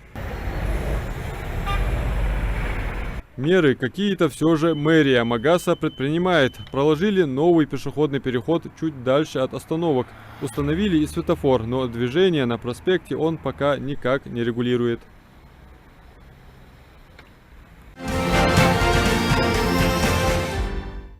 Махмуд Алимак Шарипович, именно из этого перехода создается проблема на следующем переходе. Там неоднократно сбивали сотрудников телекомпании, и руководство нашего канала обращалось в госавтоинспекцию, но, к сожалению, никакой реакции нет. У нас ситуация такая, что я знаком с этой ситуацией, но не настолько, не знал, что там уж беда. У нас несколько сотрудников действительно. Поэтому тут нужно... Есть какая-то информация? Я считаю, там есть реальные условия, которые необходимо выполнить для повышения безопасности дорожного движения. Это установка светофора с пешеходным зоновым устройством, который может решить частично эту проблему, во всяком случае на первоначальном уровне. А потом можно совместно с администрацией города и госавтоинспекции, какой-то может разработать комплекс мер, может убрать второй светофор, второй пешеходный переход. Но эту проблему можно решить. Все, спасибо. Это не то. Это, так сказать, больному припарка. Давайте вот что продумайте. Хаматханов, продумайте вот что. Нам надо отвести от центральной улицы Зязикова проезд. Я вам сейчас открою секрет такой. Когда, будучи прокурором республики, нам предложили, мною было предложено, прокуратуры республики здание строить. Его должны были строить между судом, где-то прокуратура, должна была где-то 30 соток там было выделено для прокуратуры, где-то еще там. И тогда я прошелся там, будучи 2004-2005 год, посмотрел и пришел руководителю республики тогда и говорю: послушайте, а тогда только было Федеральная служба безопасности здание и все. Федеральный там суд строился, пока ничего не было. Вот ФСБ было. И вот я в 2004-2005 году прошелся и говорю: послушайте, я вам говорю, провидец я или кто. Я говорю, понимаете, когда достроить здесь налоговую, приставу, это все, тут пешком не пройдешь. И поэтому, говорю, он говорит, что предлагаешь? Я говорю, дайте землю для прокуратуры за парламентом нашим. Там поле было тогда, в 2005 году, после нашего сегодня парламента. Вот там была выделена земля, и там была построена прокуратура. Сегодня город, я уже говорил, город Назрань, Назрановский район. Если мы не увеличим объем нашего столицы, то у нас, в принципе, садись, мы сейчас подумаем, нам не знать, что будем делать. Нам надо все-таки расширить границы. 1500 гектаров всего у нас земля под нашу столицу. Вот я когда это прочитал, думаю, ну что это для столицы, да? Это демографически, да, мы молиться должны, что у нас дети рождаются, и демография, понимаете, дал хвастным бы, зала бирыш, долыш, бах холыш, и расширяется, надо молиться за это. Вот это если брать дорогу к федеральной трассе, слева и справа вот там вот, вот эти все там сады якобы, еще что-то. Мы судом, по-моему, отыграли их, да? Вот. Мы там хотим построить микрорайоны. Уйти туда, за речку, сделать там 2-3 моста, и вот уйти туда, за речку, и расширить. Но вот это вот я недавно собирал, мы собирали с Росреестр, Додова собиралась, мэр города и представитель, по-моему, Плиевой, комитет по архитектуре и строительству. Вот это расширение, нам надо, это в этой части что-то надо делать, потому что мы не можем, мы сейчас будем спотыкаться каждый день. Но с другой стороны, расположение эти надо продумать мэру, надо продумать, кто у нас будет заниматься этим. То есть надо объездные, влево уйти, продумать. Ахматханову можно это сделать? Продумай, как это, специалисты. Вот смотри, дорогу влево уйти, потом перед мостом уйти вправо за речку.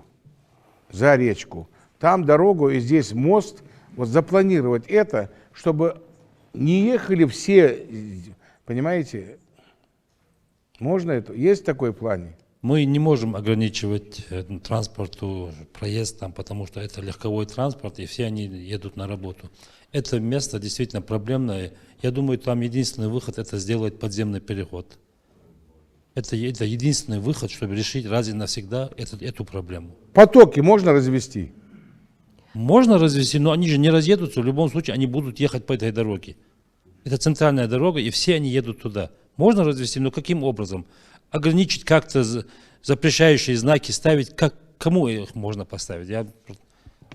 Просто нельзя легковому транспорту ограничить, какой можно, какой. В любом случае, если у меня будет дорога, полотно хорошее, слева, я могу уйти и заехать с той стороны. Они у нас есть на сегодняшний день. Бота-Гагиева, Чахкиева, великолепные дороги, мы их сделали.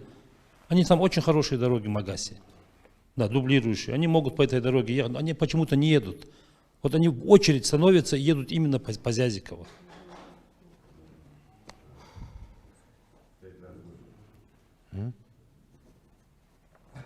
Может запретить въезд в город?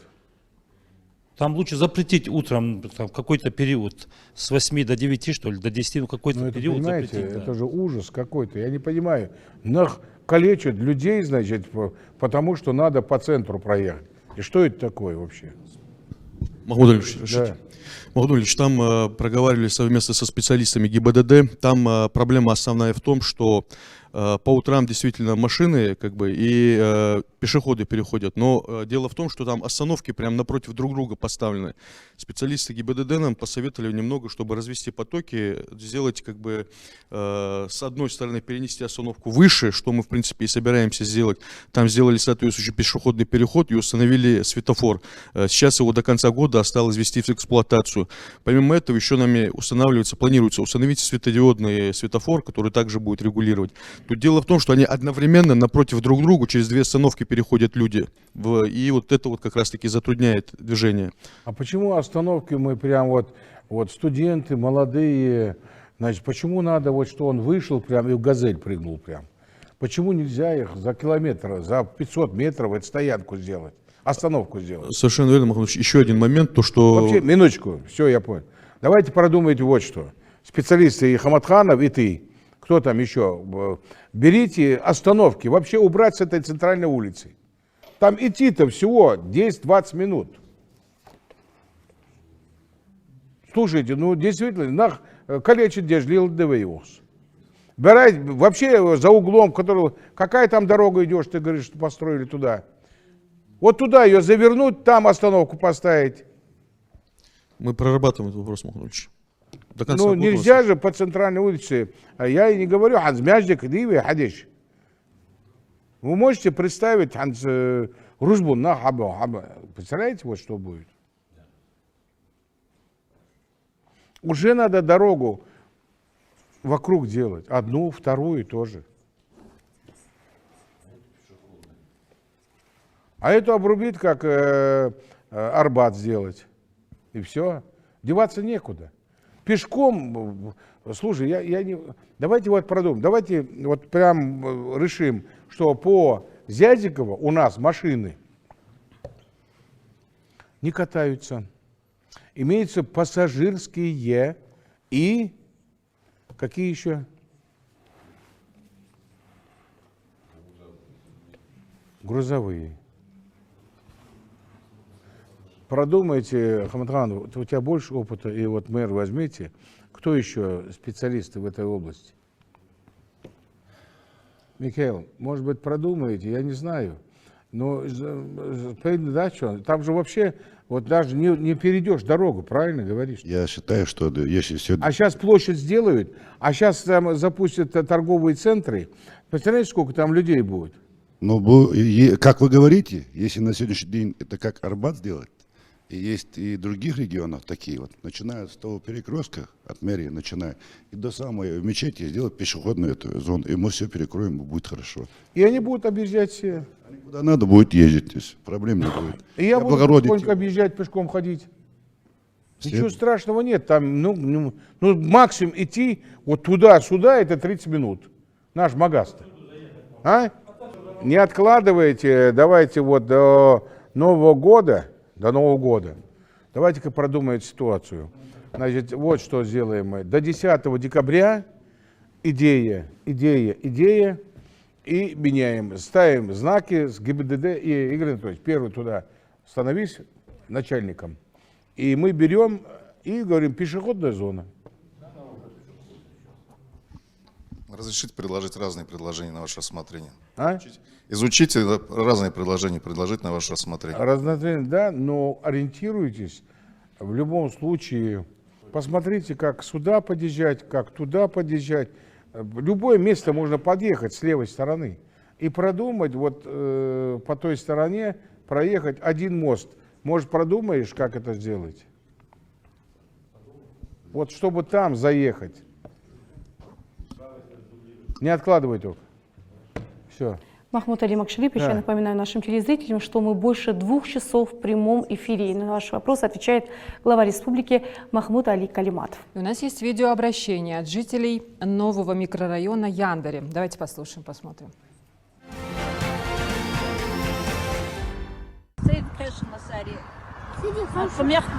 Махмуд Али Макшарипович. Новый микрорайон Яндари, дом 1 Ахчурдутхо. Убежище лоз мехтигястха. Мамаши с колясками харбелча, ахуш лила мехтигястха. Бахшнаха лил мехтигястха. Где дартха. Окуз мой мяжика улухан запустили улушхан ясиолыш. Цигич атхон парк отдыха Юрий Талнаха.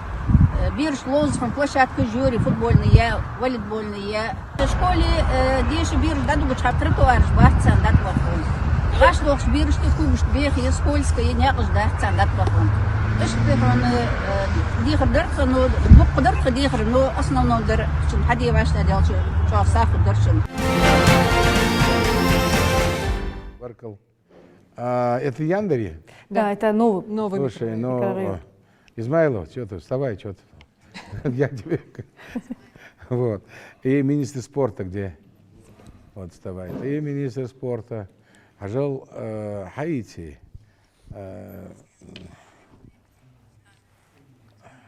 Молодежи еще где? Вот, берите, соберитесь. Вот, глава района есть. Ты есть, тот есть. Ну, посмотрите, что там можно сделать. Инвентарь докупим, там какую-то сделаем площадку, скамейки поставим. Если там не запланировано у тебя что-либо. Мы площадку детскую установили по вашему поручению. Это земельный участок находится в аренде у Мальтес. Это. Ну, Яндари это? Да. Не взгляд это. Чужой участок. На дороге, трассе? Не по трассе. Там, то, что она показывала, что там сделали это. Скамейки поставили, там парк сделали. Это чужой земельный участок. Мальтес. Мальтес? А детскую площадку мы установили. Подожди, Мальтес участок что? В аренде у него? Да. А что он там делает? Я без понятия, что он там делает. Нет, просто чистый участок там?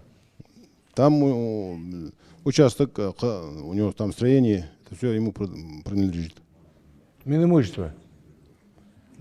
И вот вы, вот это, ты не знаешь, он под аренде, ничего не знаешь про него? Я знаю, что этот земельный участок в аренде у Мальтес.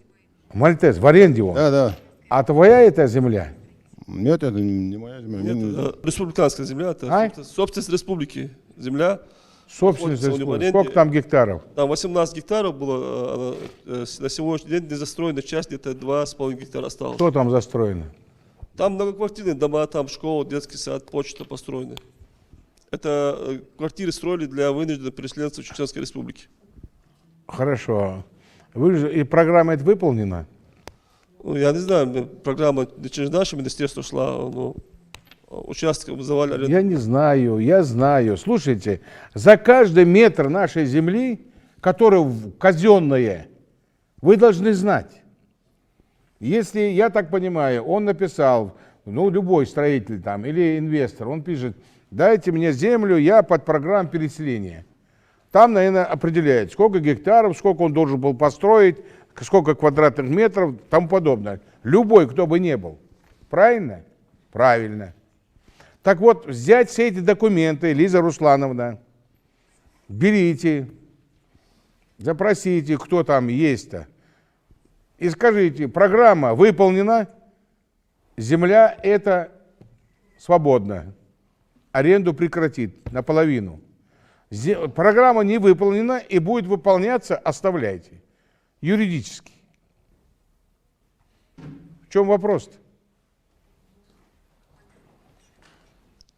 Жил, вот сколько я не говорю, парки Гервы, Издедервы, Арабиали, Цидеш Хамышды, Наха, Аха, Халгат, Метигят.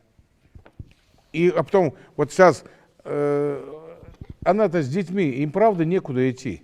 Я всегда говорю, он, там Болх, Тигич Болх, Оз, Болх, да, Болх. Они-то дома, ну, выйти просто с детьми прогуляться. Поэтому юридически всю информацию, все документы изначально, строительные дали, документы ждали, инвесторы были полностью оздоевы. А ты на контроль возьми. И возьмите мне полностью эту землю, определите. И если там есть земля, давайте, ты свое предложение, значит, мы найдем. Или через Минстрой, Минспорт, найдем, что там сделать. Комитет по молодежи. Гагиев здесь, Магомед Кулевичевич. Вот, развитие сельских поселений. У него программа целая есть. Ему отдадим. Он сделает там стадион как небольшой или что-то еще, площадку и что-нибудь еще. Геаныш даю. Договорились? На который возьми, Лиза Руслановна, ты мне это сделай все. Махмуд Алимак Шарипович, Да. давайте зачитаю следующий вопрос. Нам пишет Батыр Евлоев. Здравствуйте, уважаемый глава. Мы, жители сельского поселения Алиюрт, обращаемся к вам с просьбой оказать содействие в асфальтировании участка дороги по улице Орджоникидзе. Данный участок дороги с момента основания сельского поселения не проводился в нормативное состояние, что создает неудобства для жителей и детей. Негативно сказывается на транспортной доступности населенного пункта, особенно в осенний и зимний период. Дети вынуждены идти через грязь и лужи в учебное заведение. Просим вас рассмотреть возможность включения данного участка дороги в план дорожных работ на ближайший год. Заранее благодарим за ваше внимание к нашей просьбе. У тебя на балансе? Да, у меня. Да, мы в комплексе развития сельских территорий включим эту дорогу, подадим заявку в министерство. Включена она? Включим, сейчас включим. Вот. Не. Сейчас это вот завтра. Ну, до конца года Гагиев, подадим заявку. когда включите? Мы чай хас. Заявки идти? На 26-й год. Заявки идти? На 26-й год. А ханя сейчас? Мы включим, я говорю, мы включим. А раньше нельзя? Там ничего трагичного нету, нормально, не обохос. Везде асфальта проложить у нас возможности нету на каждой улице. Батыр, ты знаешь дорогу эту? Да. Батыр, яхас. Я дорогу не знаю, она муниципальная. Муниципальная? Да, она муниципальная дорога. Я ее не знаю. Давай, садитесь. Ажал, встретиться с этими людьми, Маловысович. Я встречу все. Встретиться ди, ажал. Да, Гаги, вы Цаня, да, встречайтесь и посмотрите. Из 26-го еще есть одна вещь, которую вы не делаете. Люди, они у нас самые добрые. Имейте в виду. Вы просто им надо говорить, с ними надо. Ну, придите и скажи, слушай, у меня сейчас вот нет ни денег, ни возможности тебе сделать. Но у меня есть, вот я с Министерством сельскохозяйства переговорил, программа развития сельских поселений есть, да? Программа у меня есть. Вон, если надо, Минтранс поможет, Минавтодор. Правительство мне поможет. Давай вот мы сделаем это тогда-то. Но ты уже прорабатывай нормативно документ, какую заявку, узнавай, правильно подать. Пакет документов у тебя должен быть готов. Вот он 26 какого месяца? Января. Вот смотри, а у тебя 1 января уже пакет документов. Там к нему знаешь очередь какая, да? А ты берешь ему первый, раз кладешь, и он тебе раз включил программу. Я знаю, мы включаем. Двери на контроль, пора. 26 год не важно мне. По-другому там не получится, там просто по программе такое. Баркалу. Махмуд Алимак Шарипович, у нас есть видео-вопрос от жителей селения Тарское пригородного района. Давайте его послушаем. Обращаюсь к вам. Я жительница села Тарское пригородного района. У нас проблема с автотранспортом. Часто наши автобусы выходят из строя, потому что уже прошли все сроки. В одно время у нас постоянно автобус был на ремонте. Оставались люди без транспорта. Приходилось забираться попутно. У нас много студентов. Сегодня нам летом уже дали «Газель», в которой посадочных мест 18. Нам этого транспорта не хватает. У нас студентов много. Все едут в Ингушетию, потому что все учатся здесь. И также все работники, все находятся в Ингушетии. Убедительная просьба от всех жителей Тарского, Ангушта, выделить нам любыми средствами транспорт, автотранспорт, чтобы мы могли не переживать ни за детей, ни за кого. Первый вопрос тоже такой? Я добавлю, вот по поводу транспорта, значит, Тарская к нам обращались, еще нам писала Танзила Измайлова из Куртата и Зариев из поселка Карца, и везде одна проблема – отсутствие транспорта. А транспорт, мы туда, я давал указание такое. Значит, вы, значит, ничего не сделали? Махмуд Алимак Шарипович, мы туда, вот, то, что показывали, направили транспорт, который поступил в рамках прошлогодних закупок, но они просто по вместимости не так, ну, масштабы не такие, да, маленькие. Там есть старый автопарк, и мы вдогонку еще дали вот эти маленькие. Но их мы признаем, их не хватает. Нет, подожди. Это во-первых. Во-вторых, значит, я думаю, Владимир Ильич, значит, это, конечно, мы-то как бы выгодно даже автотранспорту нашему, значит, возить-то. Но это территория субъекта, да? Значит, нужно обратиться о выделении транспорта и гражданам, и министру, переговорить с представителем правительства, чтобы правительство Северной Осетии, Алания выделяло автобусы, значит, потому что вот такой вот транспорт нужен. Понимаете, там есть глава региона, вот, который, я думаю, что всегда пойдет навстречу, и представитель правительства, и автотранспортное. То есть давайте, это как, в какой-то мере, это какой-то, может быть, даже выгодная коммерческая такая ситуация получается. Наши все там, и потом, видите, говорит, ломается. Я думаю, что вот это сформулировать надо. Нас не надо вот это вот дележ там, они, мы там, вот это мне не нужно. Понимаете? Это территория, где есть глава, где есть автотранспортное правительство, как и у нас. Понимаете? Но если нам есть необходимость выделить транспорт, ну, выгодно, это вообще это рейсы, это очень выгодно иметь рейсы куда-то, за них борются. Ну, берите, пожалуйста, переговорите туда рейсы и оттуда рейсы, встречайтесь с правительством, с министром, Владимир Ильич, переговорите.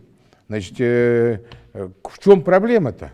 Я прокомментирую, Махмуд Ильич. Мы уже договорились о встрече с соседним региональным министерством Подожди. до конца месяца. Минуточку. Я вас о чем прошу всегда? Я устал, договоримся, войдет ДЕ, войдет ДАТИЕ. Я тебе месяц назад лично тебе говорил? Говорил я? Автобус. Нет, говорил я? Да. Они что говорят, знаешь? Они сломаны всегда, твои водители. Вопрос не в автобусах. Она не говорит, что их мало ли. Они говорят, сломаны, их нету. Слушай, второе. Почему ты в этой части, мы 78 купили их. Купили? Ну, значит, туда надо было определить 4, 5 или 10, я не знаю. Сейчас у нас просто не получилось. Мы, когда приезжал, спасибо Мантурову, не Денис Валентинович-то, вот, Мантуров, он нам пообещал и выделил сразу более 200 миллионов. У нас просто получилось там сейчас из-за загвоздки их, да, нашего министерства. Торги идут сейчас, и мы закупаем 30, я где выезжал, когда в села, там, говорит, машины замигешь, ну, то есть неудобные, сиденья. Но я-то думал, чем больше купить их, тем лучше. И поэтому мы купили вот этот Next по 17-18 мест, которые. А потом сказали, мы сейчас их 30 штук закупаем, большие автобусы. Какие? Мы закупаем большие пазики среднего класса. До конца года они будут у нас. В январе, до конца января мы их выведем на маршрут. На пригородный район. Оформим, 11 автобусов будут определены чисто на пригородный район. В части того вопроса, рентабельно ли, выгодно ли другим заходить, чтобы мы понимали. Подождите. Знаете, мы по льготной не цене. надо в ущерб и опять сейчас посадите пассажирское. Она, вот все, что мы взяли, в долгах было. Вот пассажирское, сколько долгов там было? 70-80 миллионов. 280. 280. Вот мы пришли, 280 миллионов долгов. Вылезли мы только-только оттуда сейчас. Да? Мы сейчас открыли новую ГАО, то предприятие банкротится. Вот, пожалуйста. Понимаете? Получается, банкроты. Поэтому не надо доводить этого. Не надо вот в ущерб. Это, слушайте, деньги не падают, их надо зарабатывать. Воровать не надо, зарабатывать надо. И дайте пассажирскому управлению, не надо его заставлять.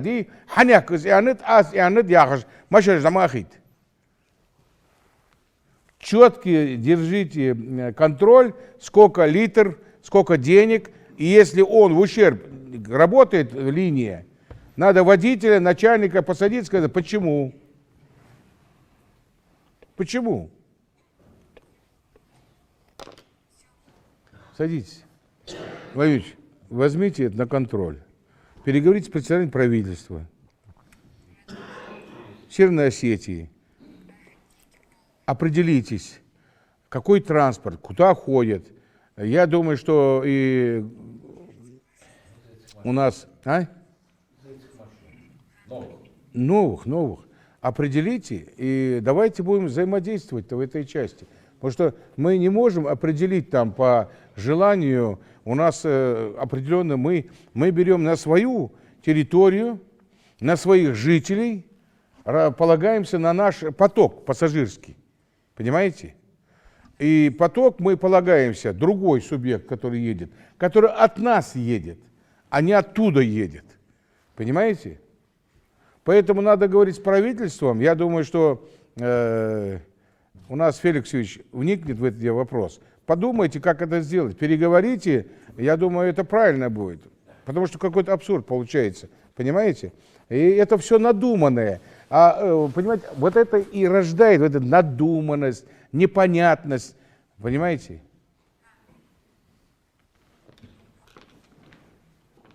Абсолютно равные права у всех и равные обязанности. Исходительно из этого. Знаешь, до чего дойдем тогда? Понятно, да? Владимир Ильич, займитесь. Махмуд Алимак Шарипович, у нас есть видео, вопрос. Давайте послушаем. Султан Тимурдян, дохнах боза шакитриш. Таган обращение он мягкяк. Калимату Махмуд Алимак Шарипович. Tağansı meka gösteriyor o respublike dokka hamda hadirlatır. Tuadirlaş dokkaşmışdı. Tuadirlaş galajı dok hamarda tu hadirlatır. Kıdiyagırdar sınsala magasi Saul nazvat yani Saul tuayan. Это уже даже в юридической плоскости, это не моя полномочия даже. Это полномочия горсовета, вообще-то МАГАС, во-первых. А во-вторых, это надо еще Гусериева спросить, потому что как-то не по-религиозному при живых людях как-то не принято это. Я не знаю, но жив-здоров он, дай бог, да, алхуасным был, змяш могу жолс. Дух хамдятся, держи волос. Но в этой части давайте спросим его. Я думаю, Михаил об этом не знает, я думаю. А с другой стороны, конечно, вот продумать все объекты, которые им введены, им строятся, то есть он их создает, я думаю, там такую памятную доску, вот, или там, как сказать, барельеф какой-нибудь делать можно. Потому что я в свое время, когда вот мы ремонтировали там стадион, например, да, или я всем бизнесменам сказал, вот вы метр трубы положите, а я на полметра вам медную прямо это напишу, что это сделал такой-то. Мне это в радость, лишь бы вы сделали что-то. И вот у нас стадион, когда делали, там Албаков же, да, я сказал, повесьте там, что реконструкцию стадиона провел Албаков. Будем говорить, реконструкцию провел Гуцериев, будем строил Гуцериев. Нет вопросов, только идите, несите денежки сюда, родину свою маленькую-то. Пожалуйста, стройте, развивайте ее. А в части того, что, ну, с Михаилом я встречусь, обязательно спрошу. И я думаю, за него будут. И, ну, как бы, я не специалист в этой части, но как бы надо его спросить все-таки. У нас следующий вопрос от Исмаила Манкеева. Вопрос объемный, я его на две части разделю. Уважаемый Махмуд Али Макшарипович, в селении Далаково по улице Мислаурова расположены 2 административных здания, школа и детский сад, за что мы, жители, вам очень благодарны. Но техника безопасности дорожного движения здесь отсутствует, в связи с чем прошу вас оказать содействие, проложить нам тротуар на данной улице, также оказать содействие по строительству физкультурно-оздоровительного комплекса или многофункционального спортивного зала. У нас имеется земельный участок, заранее благодарю. С уважением, депутат Далаково. Далаково? Да. Это, по-моему, сколько у тебя проблем там, а? Назранский район. Но там школа и просят что построить? ФОК. Тротуар, да, проложить и ФОК построить или многофункциональный спортивный зал. Там земельный участок. Знаешь, что министр спорта? Далаково. Ну? Нет, есть, там земельный участок отведен. Так. Строительство когда запланировано? Вот Михаил, наверное, в курсе. Михаил Зевневич, что там есть у нас?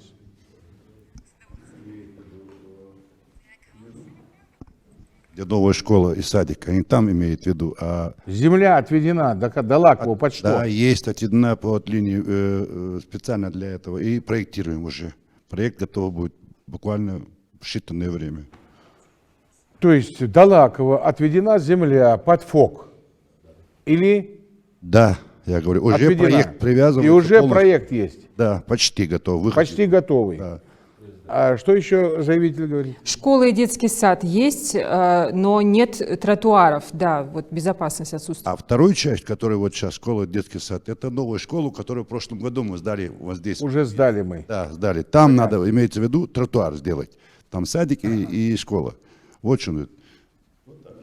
Измайлов говорит, что мы решим вопрос этот. Значит, Измайлов, ты, конечно, веселись. Но давай-ка вот что. Когда сделаешь тротуар и этот? Я вопрос понял. Тротуар тоже до 20 декабря сделаю тротуар. До 20 декабря, вот пишите. До 20 декабря тротуар будет сделан. Могла. Все слышали, записали. А в части вот это на контроль возьми. А ты должен знать, где тут объекты проектируют и делают. Понял? Давай. Жители селения Кантышева, а также обращаются. Строительство детского сада номер 2 «Аленький цветочек» завершено. Работа дошкольного учреждения началась в 2023 году в сентябре.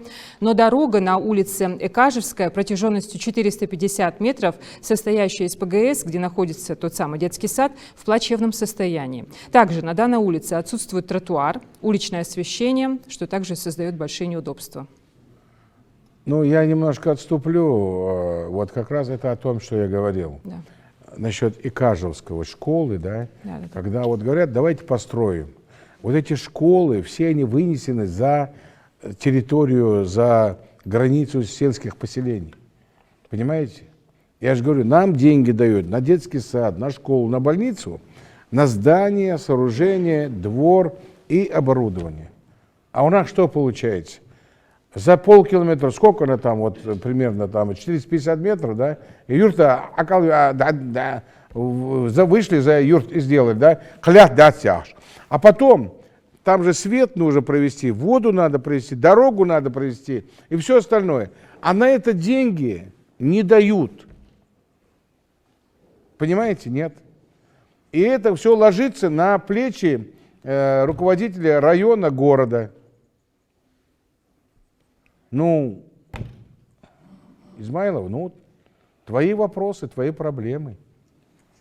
Вопрос понят. Я постараюсь там придумать что-нибудь. Давай 25 включим куда-нибудь, да.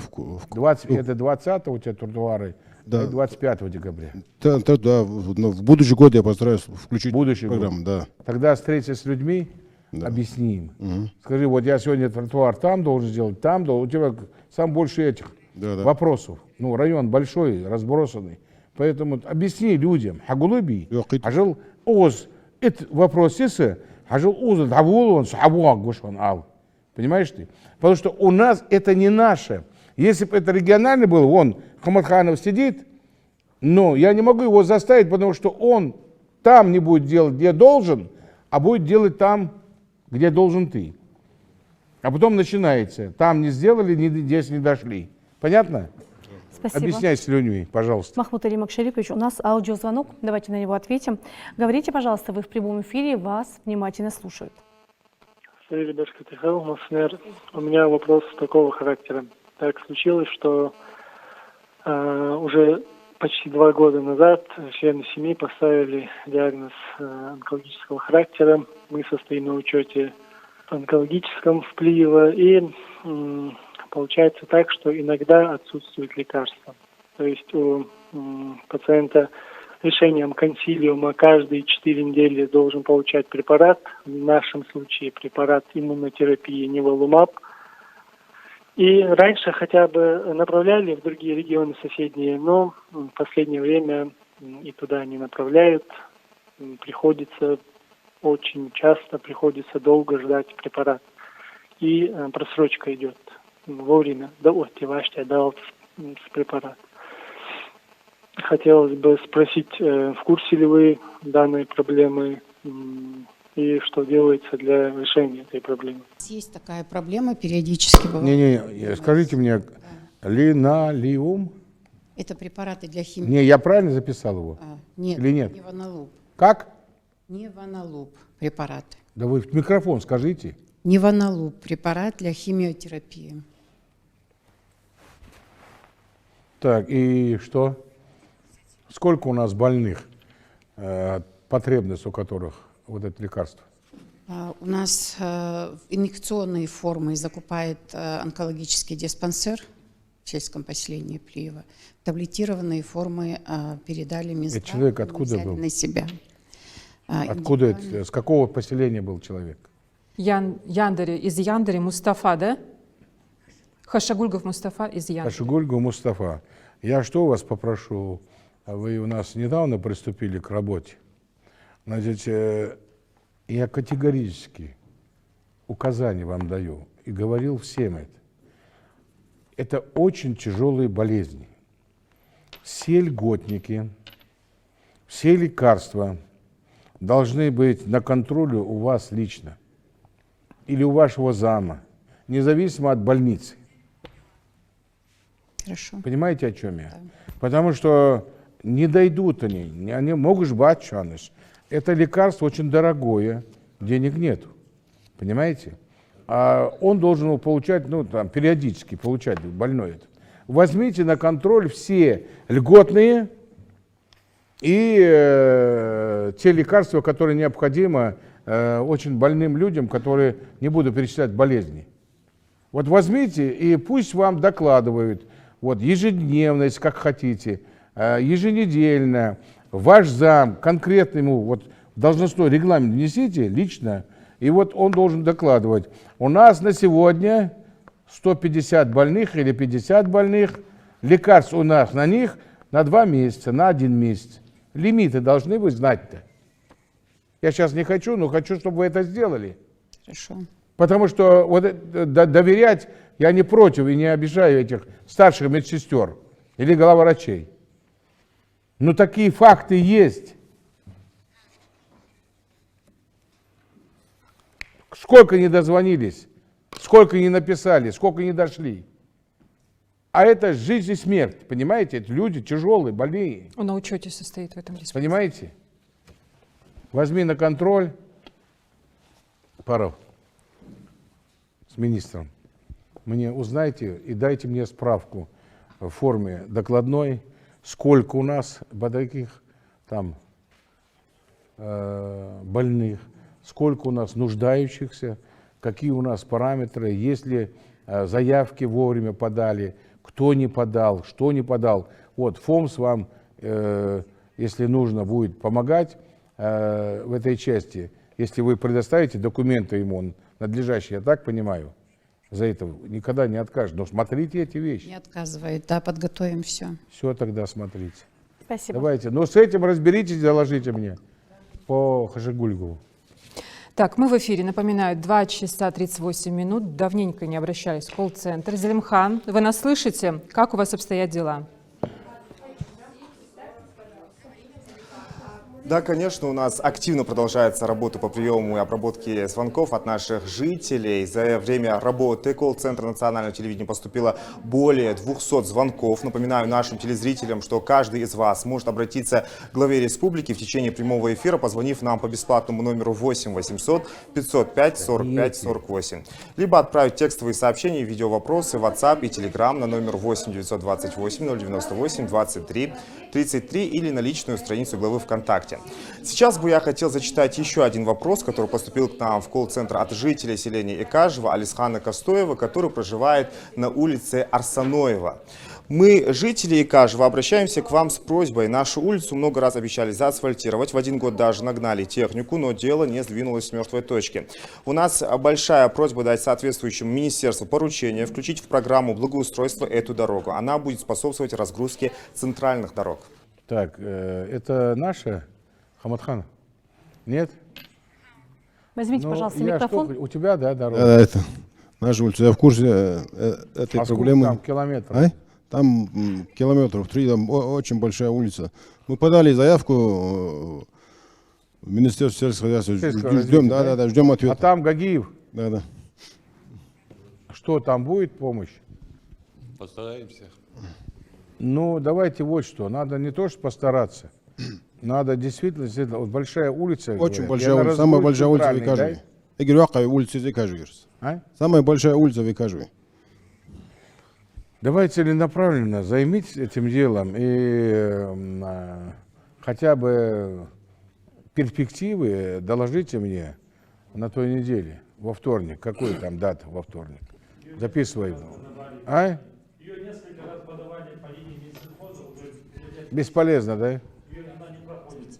Там нет КФХ, там нет. Она не подпадает под эту категорию, поэтому по линии Минсельхоза она не пройдет. А как ее под твою категорию? Тоже нельзя? Вы знаете, мы ведь посмотрим, разработаем какую-нибудь. Много сделали. Понимаете, там вот больше 70-100 лет там моста не было этого, да? Вот мост сделали великолепный там. Потом мы дальше там просьба была. Мы второй мост там уже доделали. Второй делаем мост. Когда уже закончим скоро? Ну, на стадии завершения. До Нового года, я думаю, закончим. Смотри, вот то, что когда делали там Хачвалыч, Али-Юрт, там дорогу, там, нельзя там как-то, самая большая улица, если никак не получится формулировать ее так, чтобы в законном, я думаю, в русле закона, а? Я думаю, получится. В начале года с Минфином разработаем программу. И я думаю, что получится у нас. Все, садитесь, Гагиев, садитесь, подожди. Значит, вот смотри, Ажил, вот сколько нужно, какие документы нужно, какую базовую. Вы Хаматханову возьмите, Минфин, можно будет что-то там сделать, Тамерлан? Можно будет.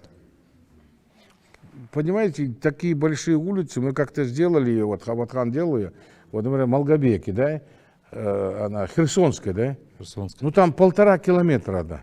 Но ее построили, и разгрузка, вас, и разгрузка стала же после Херсонской. Я имею в виду, что вот некоторые дороги, их надо действительно освободить. Потому что город задыхался, например, по центральным там. А Херсонскую сделали, уходили, да? И там, посмотри, подумай, как это сделать. Хорошо. Хорошо? Хорошо. Переходим к следующему вопросу. Пожалуйста. Дауд Паланкоев, селение Сурхахи. Обращаются по поводу общеобразовательного учреждения. В 2005 году выделили земельный участок для строительства школы. В 2015 начали строить здание, залили фундамент, но строительство остановилось. Нам очень нужна эта школа, так как детям далеко ходить во вторую школу. Зимой особенно тяжело. Мы просим вас о помощи. Очень надеемся, что не оставите без внимания эту проблему. У нас был же такой вопрос, нет? Нет. Нет. Вопроса не было. Значит, давайте вот что. Сурхахи. Значит, мы Сурхахи. Мадасия Сингеревна, мы Сурхахи построили 2 школы. Да? Михаил, 2 школы? Да, 2 школы. На сколько? На 740 мест и на 704 места. Так, вот построили их, и там была такая вот забава наша ингушская. В одной было около 200 человек, в другой 500, да, или 700. Вот они там. Значит, для сурхахов достаточно мест. Махмуд Алимович, у нас профицит мест, ученических мест в Сурхахах. Вот. По-моему, более 300 мест, да? Ну, по 400 мест. Вот, потому что недавно мы выезжали, принимали эти школы-то. Поэтому мы же не можем на каждой улице строить школы-то. У нас там построены 2 школы. Я помню, выезжали мы на первую и вторую, 3000 что-то там. 3658 мест. Ну вот. И поэтому, значит, мы скажем так, это обращение, да? Да, да, вот, вот Паланкоев. Там, насколько я помню, сколько у нас транспорт должен предоставляться детям? Более 2 километров. Да. Да? Да. Вот если меньше 2 километров, то пешком. То есть транспорт там посмотреть надо, если там, я не знаю, но я не думаю, что там дороги великолепные, значит, школы великолепные, сделаны прям на высшем уровне. Я не думаю, что какая школа там нужна. Сколько там населения-то? Ну, жалуются, что тяжело детям. Сколько населения у тебя там? 14 тысяч. А? 14 тысяч. И 6 общеобразовательных учреждений там. Учреждений, 6, да. За последнее время это мое родовое село, там очень много сделано. Баркалда Ариасхал. Нет, ну там же мы с тобой открывали, все вместе же открывали. Там не хватит. Еще там 2 школы.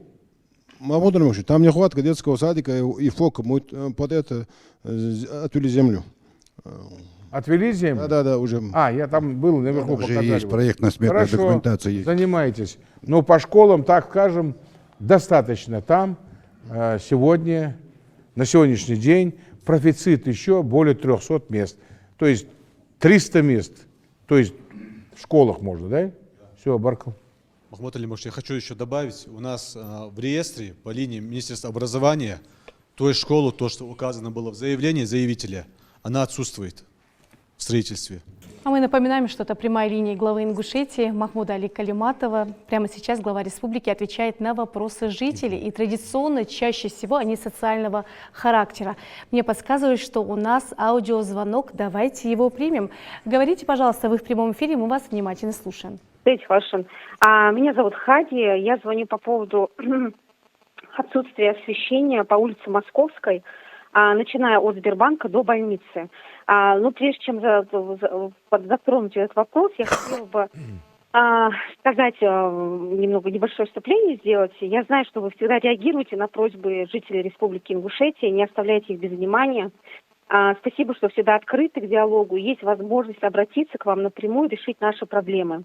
Также хотела бы сказать по поводу недавнего назначения такого перспективного, энергичного, болеющего за свой город человека, как Оздоева Руслана. Он всегда нам помогал откликаться на обращения жителей города, когда был еще на предыдущей должности. Вот, по поводу моего Спасибо большое за вопрос. Мы вас поняли. Стоит. Девушка интересуется освещением. Это главный вопрос по улице Московская в Назране. Нет, кого я назначил-то, я не знаю. Я не понял. Это мэр, новый мэр. Новый мэр, глава администрации Назрани. Кадзоева? Оздоева. Руслан. Я понял. Заказной звонок, да?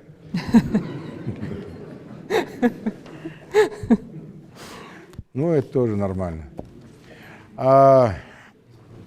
Значит, я... По улице Московская освещение. Освещение. Да. Это город Назрань же? Да. Это город да, Назрань. это тоже город Оздоев. Мяч на твою сторону. Оля Навари, видишь, как беспокоится за тебя. Бери, значит, улица, я записал. Какое? Московская, Московская, да? Вот, будь добр, выходи туда, народ собирай и... Правильно доложим. Мегди? Все. Ген Мудахлас. Ген Мудахла. С этого месяца уже. Хорошо. Махмуд Алимак Шарипович, у нас есть видео-вопрос от Залины Буровой. Она работает в детском саду Академии детства. Мне бы здесь хотелось пояснить. Это тот детский сад, где по итогам прошлой прямой линии по вашему поручению проложили дорогу. Давайте послушаем. Борова Залина Умаровна, работаю в Академии детства в садике города Магаз поваром. Благодаря Махмуду Али Калиматову нам была проложена дорога, тротуар и освещение. Еще хотелось бы попросить, чтобы нам решили проблему с транспортом. Мы очень трудно добираемся.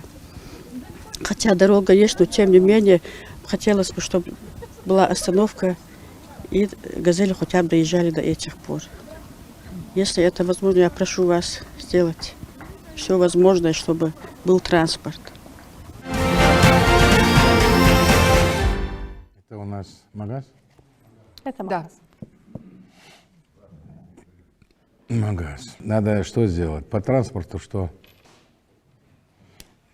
Микрофон. Пожалуйста, возьмите микрофон. Он что, на отшибе находится? Да, мы включим... Куда мы, дорога там? Мамуд Алимак, мы в муниципальный маршрут включим эту остановку, разыграем опять аукцион до конца года. Подождите. Я что вас попрошу? Значит, мы не должны каждое обращение, каждый раз, значит, пересматривать, каждый раз по желанию. Вы один раз сядьте, вот, пусть вот мэр, значит, кто там, специалисты, сядут и с Игорем Анатольевичем, давайте вот под твоей эгидой это сделаем. Возьмите, распишите каждый город, каждый район.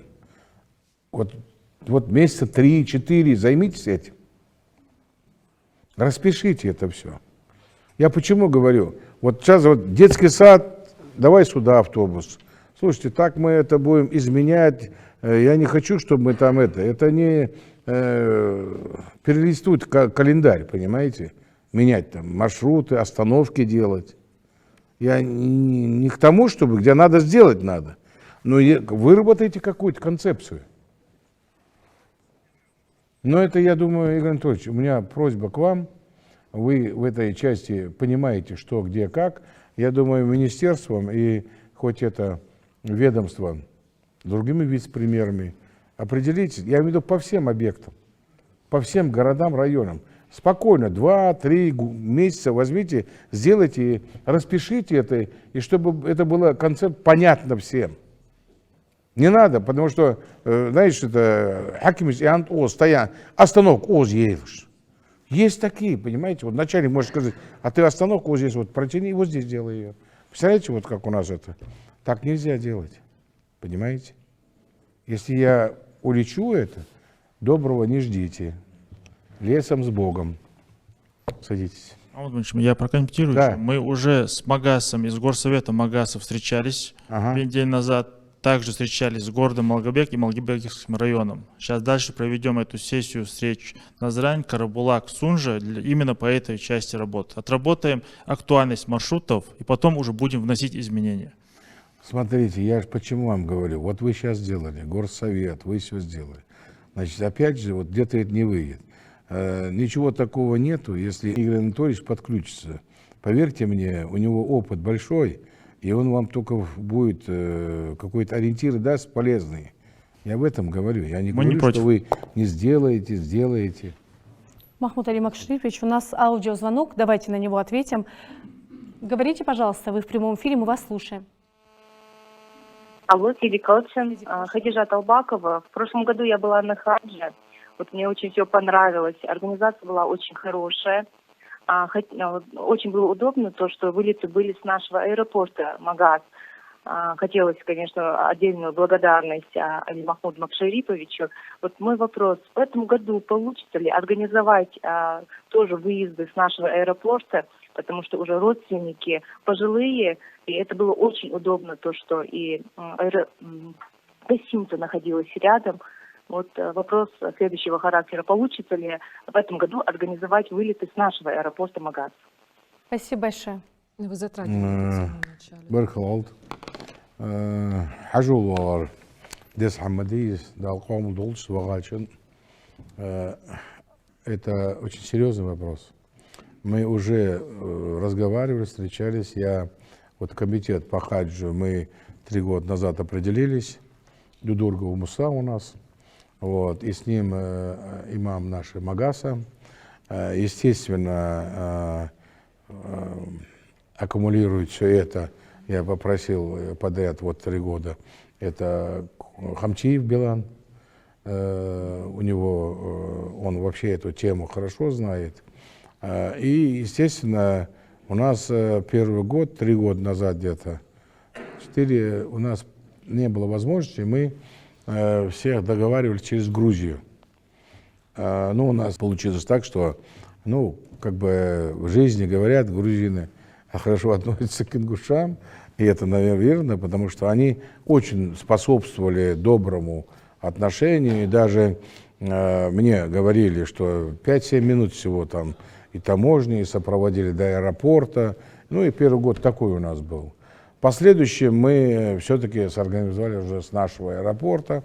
Аэропорт у нас, и как бы действительно, я уже как-то в другом вопросе сказал это, конечно, в этом году мы то же самое. Уже формируются списки, в смысле подаются, формируются и определяют. Сейчас договариваются насчет летательных, в смысле самолетов, которые у нас будут с какой компанией.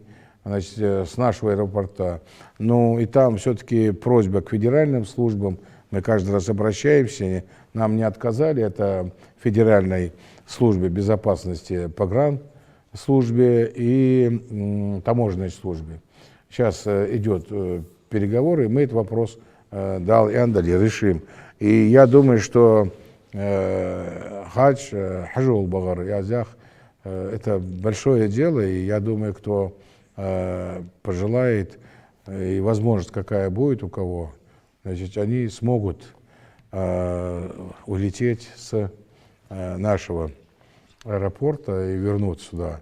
И там были благодарности еще, я к чему говорю, Черси, Карачаевич, я когда там сам ездил, там провожать, они карачаевичи, кабардинцы наши, соседи тоже отсюда, кто ехал, они говорят, очень удобно, и мы за этим смотрим внимательно, потому что человек едет, чтобы вновь родиться и жить, хотя, понимаешь, не прерывая как бы свою жизнедеятельность. Поэтому все будет сделано.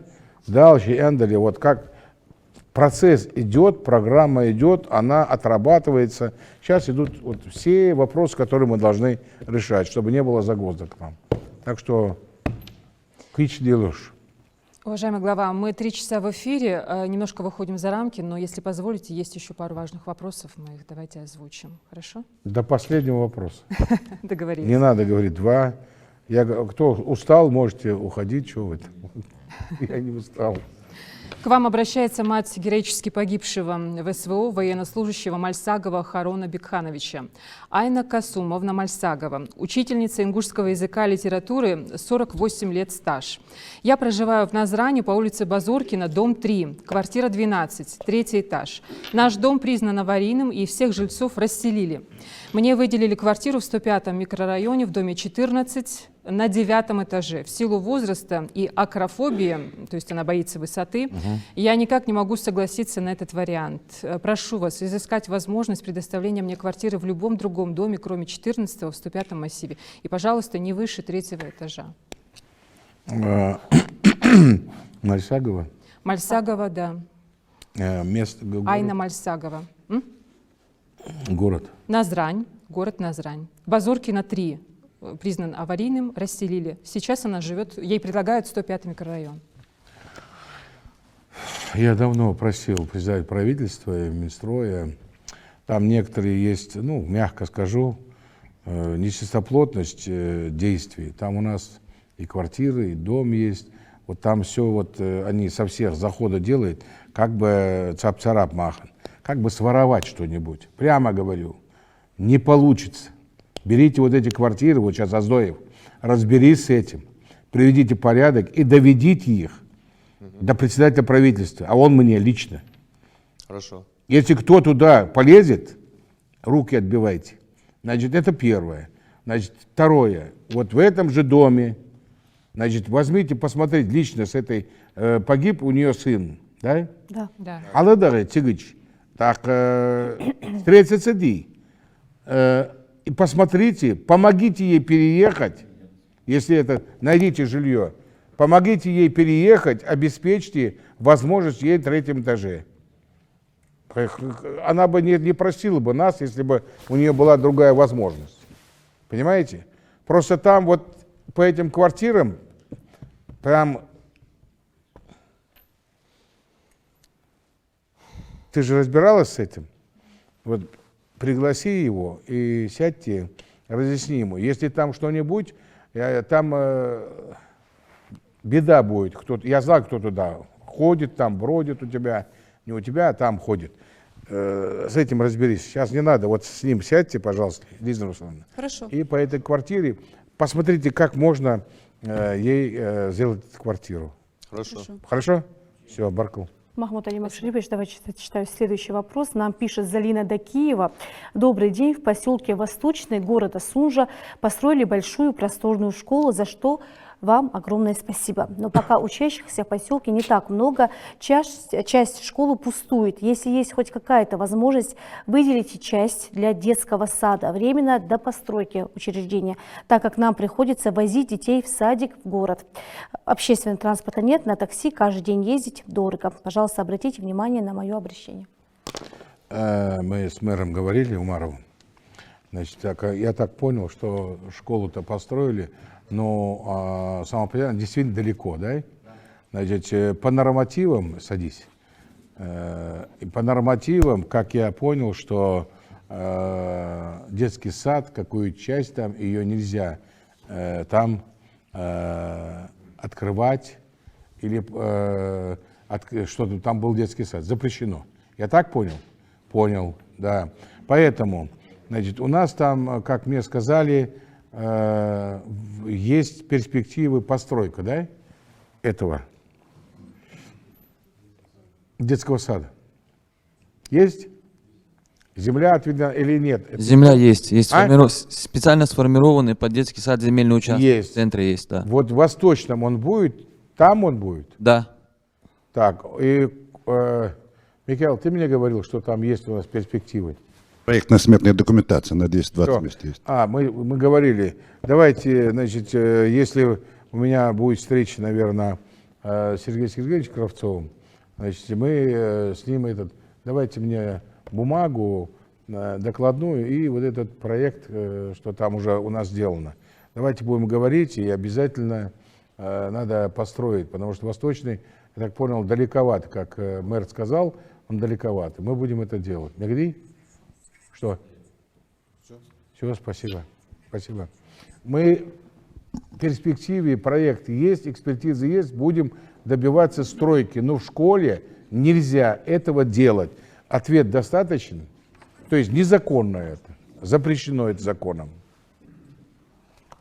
Махмуд Али Макшарипович, следующий вопрос касается ситуации на дорогах республики. Нам пишет Магомед Сычоев. Махмуд Али Макшарипович, я Сычоев Магомед, у меня вопрос касаемо дорожной обстановки в республике. Сотрудниками УГИБДД проводятся часто рейдовые мероприятия, что мы, собственно, и наблюдаем. Хочу вас заверить, что данные рейдовые мероприятия абсолютно непродуктивны. У нас в республике нет дорожного воспитания водителей транспортных средств, им не прививается КоАП. К примеру, неправильный съезд с кругового движения, неправильное перестроение, высадка и посадка пассажиров в неположенном месте. Особенно такое нарушение очень часто наблюдается за водителями общественного транспорта, ведь именно они чаще всего приводят к аварийности. Как его зовут? Магомед Сычоев. Вот я говорю, Мухаммад Адасвик, вот что низ хелдуш хамдас угдуцр. Шалова руа ахейна, вы гаишник избиёх. Я перешел, почему на ингушский. Вы гаишник избиёх, шпейн бача. Вы раскач хабал бибезёх. Прям говорят, прям вот сеть вот сидит, и мне прислали это. Слушайте, я не знаю, до чего надо дойти. Значит, первое. Невоспитанные водители, у нас ложное понимание достоинства. Ложное понимание. Вот стоит молодой человек в форме, у него полномочия, остановил тебя. Вот он сидит, тот может и старше, пусть даже и старше, но это представитель власти, да? Вот если он на принципиально пойдет, да, вот он предрекается насчет он сопротивления, то все, и на год-два уйдет. Понимаете, это юридически так. Понимаете? Вот. Ложное понимание достоинства в чем? Вот не выйти с машины, не застегнуть ремень.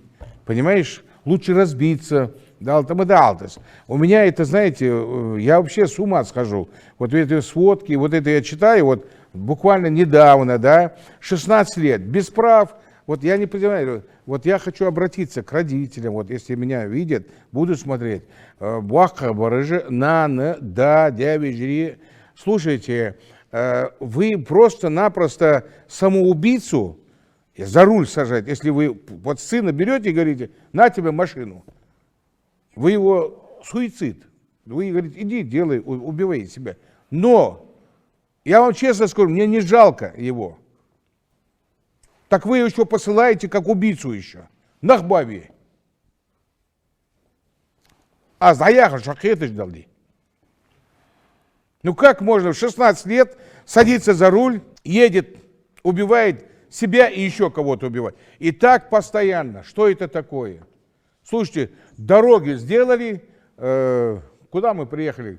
Дорога, плохо, что сделали дороги. Хорошие дороги сделали. Это вполне серьезно, говорит. Я говорю, я сперва даже не въехал, извините за такое выражение. Говорит, а теперь, говорит, давай полицейских через каждые 10 метров. Дорога Футхойшан. Мы казаться и быть разные вещи. Мы притворяемся. Понимаете? А знаете почему? Любой регион выехали, поехали. И ремень, и честь отдать, и стоять. Замсак Хадывин в форме. Говорит, я такой-то, такой-то инспектор. А вы я Хамалов. А мы Чарвинов. И дойти до того, говорить, надо вот русские. А я и вот с министром говорил. Сейчас будем расставлять везде, периодически. С Москвы, с Ростова. Прям будем с компьютером, каждую машину будут проверять теперь. А мне деваться некуда. Нахбабиш малать. Ну как это можно? А если бы вы видели экспертизу, которую, хочу вот тоже родителям сказать, родственникам сказать, вы же не даете врачу экспертизу сделать, анализы. А я вам скажу, каждый третий под веществами, которые запрещены. Так, мягко скажу. Поэтому это возмущение, у меня нет предела. Но это, я скажу, я это адресую к родителям, я это адресую к старшим, я это адресую Дижа Алманах. Понимаете, просто говорить, я говорил и сейчас прямо скажу. Вот, и они там, наркотики же, мыек, слушайте, я просил об одном вас 2 раза, прямо в камеру. Мы знаем, догадываемся, кто у нас ничего не скроешь. Запрещенные вещества. Знаем? Знаем любой, кто честно признается. Я просто просил, я больше ничего не просил. Просто вот к этим вот семьям не будем ходить ни на похороны, ни на свадьбу, ньюдач, йогач, дадолхацвайтигач. Вот это можно сделать. А почему? Тигач хилати тигач, дохжа ица хидас. Мях ули тигач, дохжа ица ес. Дух аватадишон, дохжа ица ес. Шикр хадандишон, дохжа ица дас. Фиди дохж тигач. Так дох камял из мудуц. Не подменяйте достоинство, честь ложными пониманиями своими. Сколько семей рушится, сколько загубленных. И не надо, ничего не говорите. А эндер ас. Понимаете? Ас эндер. Или там советы мне дают. Я им прямо могу сказать, своим детям советы давайте. Где им говорить, где им сидеть, куда им ходить. А мне не надо. У меня есть кому сказать. И я знаю, и у меня опыт жизни, посмотрите, мой опыт жизни. У меня 46 непрерывного стажа работы. 46 лет. Так что знаете что? У меня есть должностной регламент, у меня есть конституция, у меня есть законы, которыми я должен руководствоваться и подчиняться. А вы, должностные лица, тоже должны подчиняться должностным регламентам. Ну как можно вот садиться замса глазом 15-16 лет за руль сажают и едет. И потом еще мне говорят, глава, где ты там это? Слушайте, вы с ума сошли, что ли? Сук фудиях ваш. Я отвечаю за все и вся. Но я не могу за вашего ребенка отвечать, которому вы вручаете деньги, которые ему не положены, которые его балуете, который у вас не работает, и вы ему ничего не говорите.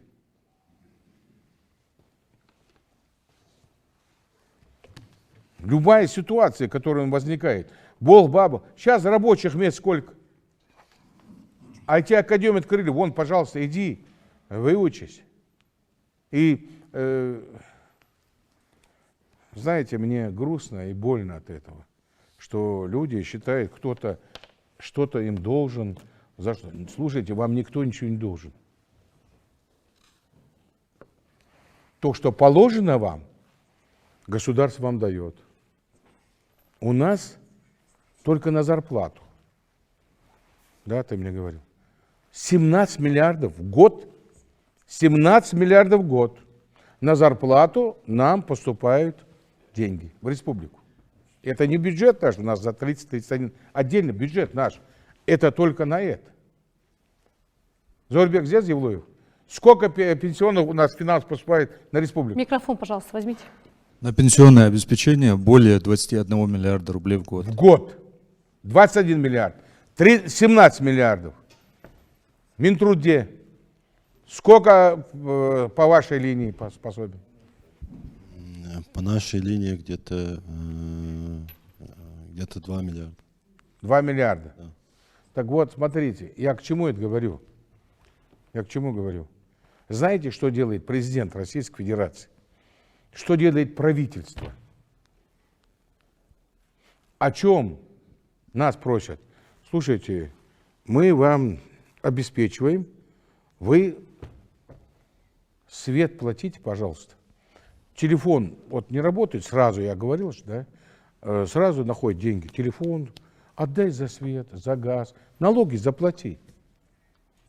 Налоги заплати. Что, сколько у нас торговли налоги дают? Ну, поступает в республику. Вот по торговле, рынке. В этом году в консолидированный бюджет, в общем, я скажу, 7 миллиардов.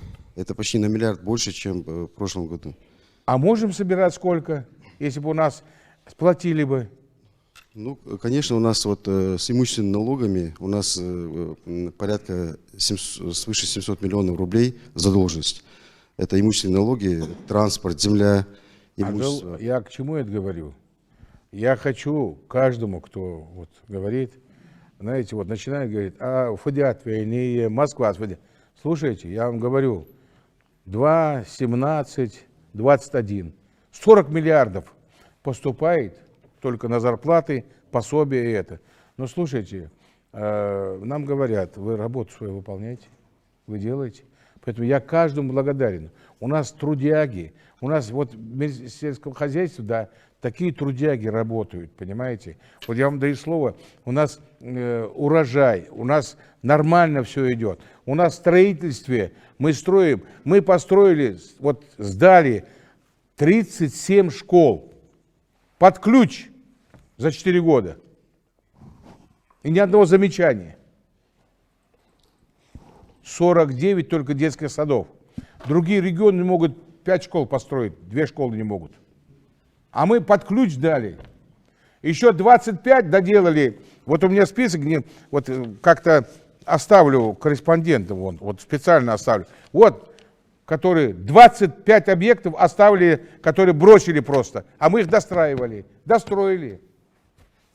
Но я же не говорю это. Мне стыдно, когда мне говорят, президент говорит, вот я встречался с Юрием Яковлевичем, полномочным представителем.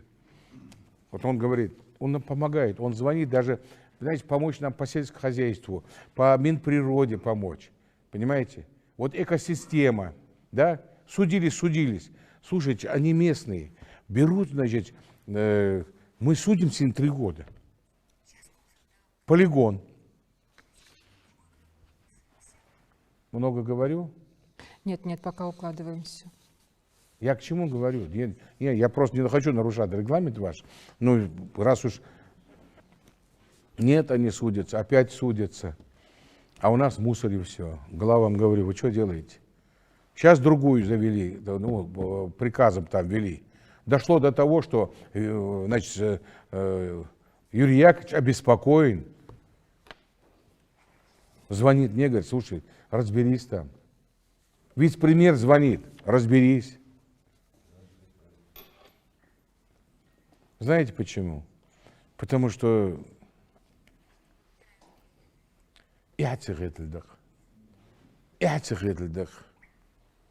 понимаешь? А я такой человек, мне стыдно за тех людей, которым не стыдно. Вот я стесняюсь, мне стыдно, потому что людям не стыдно. Вот до такого дошли мы уже. Поэтому вы меня немножко подзадорили тут, в части вот эти вот. Мы усилили, Министерство внутренних дел работает, Игорь Анатольевич в этом плане жестко подходит. Мы сейчас будем усиливать это. Но я же не могу мозги вправить, мальчишки, Фадилу Аштин руль. Если он выпил, пришел, неадекватный пришел, караул, кричи, Багдархал, ну ты помогут тебе. А зачем ты его губишь, а потом скрываешь, а потом еще жизнь халқи я хоз сагдайлыч юхи халха полностью там безобразие, семьи нет.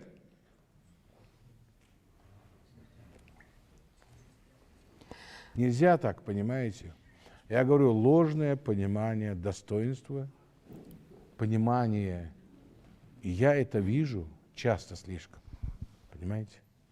Поэтому, если тебя остановил, черт, армал, салам алейкум, алейкум, вот нарушил, я нарушил.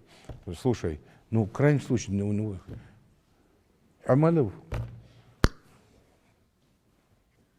нельзя так, понимаете? Так, вот теперь у нас немного уже остается, нам говорят, в эфире. Давайте сейчас дадим слово нашему коллеге. Зелимхан, на связи. Как у вас там дела? Сколько обращений поступило? Какого характера? Спасибо большое. Напомню нашим телезрителям, что мы в прямом эфире уже более 3 часов. Во время работы колл-центра национального телевидения поступило более 350 звонков. Для сравнения, в прошлом году их было порядка 300. Понятное дело, что, к большому сожалению, озвучить все вопросы в ходе прямого эфира не получится, но, тем не менее, абсолютно все вопросы, которые поступили сегодня главе Ингушетии до завершения прямой линии, будут обработаны и доведены до Махмуда Али Макшариповича. И по каждому из них будут даны ответы в кратчайшие сроки. И на завершение я хотел бы зачитать еще один вопрос. К нам обратилась Суна Аушева. Я жительница села Сурхахи. У меня такая просьба к вам. Моя мать инвалид 1 группы, у нее болезнь Альцгеймера. Финансовое положение у нас очень тяжелое. Я слышала о программе, в рамках которой оформляют для больных ухаживающего. Есть ли такая возможность? Прошу помочь. Это Минтруду, наверное. Я думаю, социальная служба у нас есть. Да, у нас есть такая программа, называется «Система». Не, давайте не будем сейчас. Программу я знаю, закон и что такое, и кто такой Минтруд. Возьмите адрес, хорошо? Хорошо. Возьмите, у вас это район какой? Назрановский. Назрановский. Вот там же есть у вас служба, да? Да, районная. Есть. Значит, поезжайте с ними вместе, вы лично. Да, даже ЦИИГа, там тем более, если болезнь такая, понятно, да? Ну, определитесь, помогите. Понимаете, никто, если бы не было бы так больно и невыносимо, у нас девушки, женщины никогда не позвонят. Понимаете, если она говорит так, значит, халу юшуанцен. И рассмотрите вопрос в части Мадаш. Там с фонда, с моего выделить средства, если возможно, там посмотри, поинтересуйся, хорошо? И мне потом скажешь. Я индивидуально постараюсь помочь этой девчонке. Мегди? Все. Махмуд Али Макшарипович, нам прислала свой вопрос Мария Заурова из города Назрань. Ей 15 лет. В этом году девочка закончила Центральную школу искусств по классу скрипка. Прошу вас приобрести для меня профессиональную скрипку, так как я занимаюсь скрипкой, которая в школе. У моих родителей, к сожалению, нет возможности купить мне скрипку моей мечты. И еще я мечтаю о симфоническом оркестре в нашей республике. Такая талантливая девочка. Симфонический. О искусстве думает. Слушай, хорошего. Нет, я вот себе приобрел, честно, очень хорошего, не приобрел. Друг мне подарил, Андрей Викторович. Он ко мне сказал, что что тебе подарить-то? Я говорю, мне бы гитару хорошую. У меня была гитара, у меня ее умыкнули, хочешь сказать, 12-струнная. Вот он мне, вот сегодня мне ее привезли из Москвы.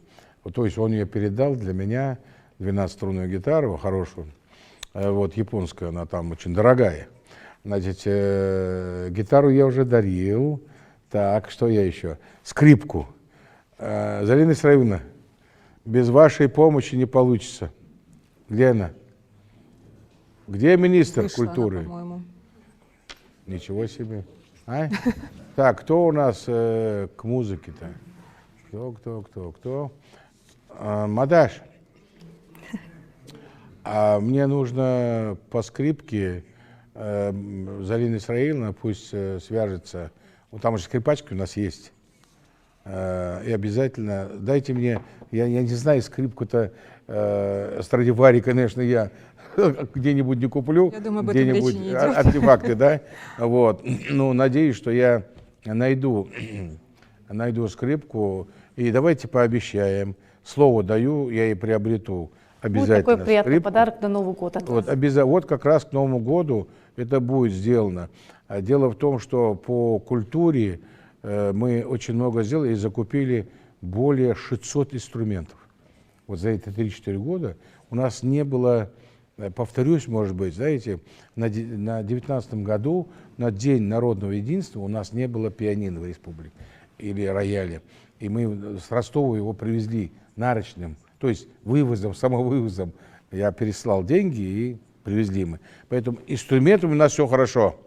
И я поощряю, кто у нас. У нас не хватает учителей музыки, директоров Дом культуры не хватает, профессиональным образованием. Спасибо. И вопрос вот с симфоническим оркестром, он открытый тоже, то есть у нас же вроде как Симфонический оркестр, интересуются люди. ну у нас же есть оркестр, он не настолько, понимаете, что у нас потихоньку набираются музыканты сейчас, потихоньку. У нас группа создана, мы создали записывающую студию, профессиональную у нас, она есть.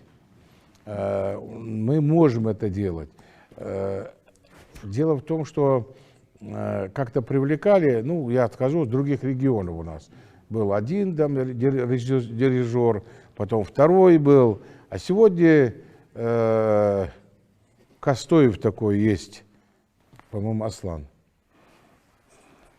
Он в консерваторию закончил, он сам сейчас и дирижерский. Вот он нас дирижирует, и вы не видели наш концерт, что ли?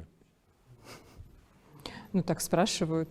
Так вот, пусть, вот, значит, какой день я не знаю, но в ДК в этом месяце будет как раз концерт, где будут скрипачи, и оркестр будет, все будет. Только даты не знаю. Вот просто сообщит, пусть узнают. В ДК Назрани, как мне сказали.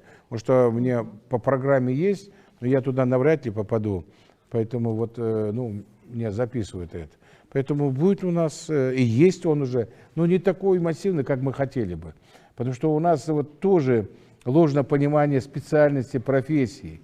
Знаете, хороший музыкант, хороший скрипач, гитарист, ударник или кто он там, пианист. Это же просто достояние вообще-то народа, достояние, понимаете? Вот наши старшие деды, значит, не стеснялись играть, петь, да, а вот сейчас вот там ложное понимание там, слушайте, ну что вы говорите-то? Ложное понимание. Ну, каждому свое, понимаете? Ну и мы вот на такой красивой творческой ноте уже приблизились к завершению нашей программы. Вам заключительное слово. Ну, что я скажу?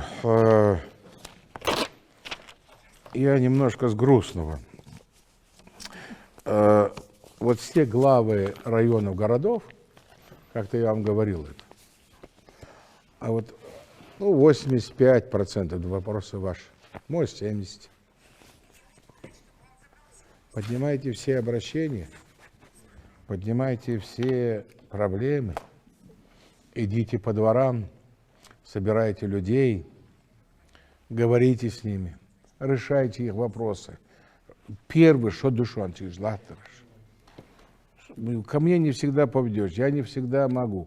Но я, куда бы я ни выехал, я с людьми встречаюсь. Понимаете, надо, я еще раз повторю, у нас самые понятливые люди, самые добрые люди. Просто их обманывали, обкрали, обкрадывали, много-много вещей таких. И у них внутреннее недоверие. Вот я старался с первых дней доверие вернуть. Вот многим, я вижу, мы доверие власти вернули. Но в районах вам еще работать и работать. И прямые линии, я сказал, вот попробуйте не прийти. Вот идите вот на прямые линии, вот чтобы вам вопросы задавали. Вот сидите здесь. Вот, а то начальник, у вас понимаете, нам государство дает кабинет, я говорил, да, там телефоны, все дает нам. А для чего? Условия создает тебе? Но ты должен условия создать людям, жителям нашим. Поэтому, если по-хорошему, я хотел бы сказать, глава сельского поселения, глава района, городов, правительство, я лично буду способствовать и помогать вам. Если я буду видеть, что вы работаете. Ну, даю слово. Где я не вижу, не работает. Я решение принимаю, ни с кем не советуюсь. Вот принял и все. Потому что я накапливаю, потому что негатив. А опыт мой жизненный, прокурорский, я вам скажу. Человек начинает говорить, и не такой ясновидящий. Но я понимаю хотя бы, что за человек передо мной сидит. Поэтому дал эту боколбы. Вот всем спасибо. Я даже тем людям, которые к нам обратились, и вот вы знаете, вот вектор, да, и география обращения, да, она просто, конечно, серьезная. И выводы должны делать вы, главы. Ну, естественно, Владимир Ильич, правительство, вице-премьеры. Вы знаете, вы важные люди, и которые у нас основные поставщики-то вот электроэнергии, воды, да, вот, газа. Вот. Если я главам дал указание, если найдете дом, где не оформлен он, и вы не знали, как туда присоединили газ, Янов, тебя касается, все эти документы будут теперь правоохранительные органы идти. Вы не имеете подключать газ ни одному человеку, ни дяде, ни тете, ни мне. Пока официально дом вообще не числится, его не существует. Ни улицы, ни адреса, ничего. Газ подключен. А потом, сколько у нас беды? Сколько у нас беды?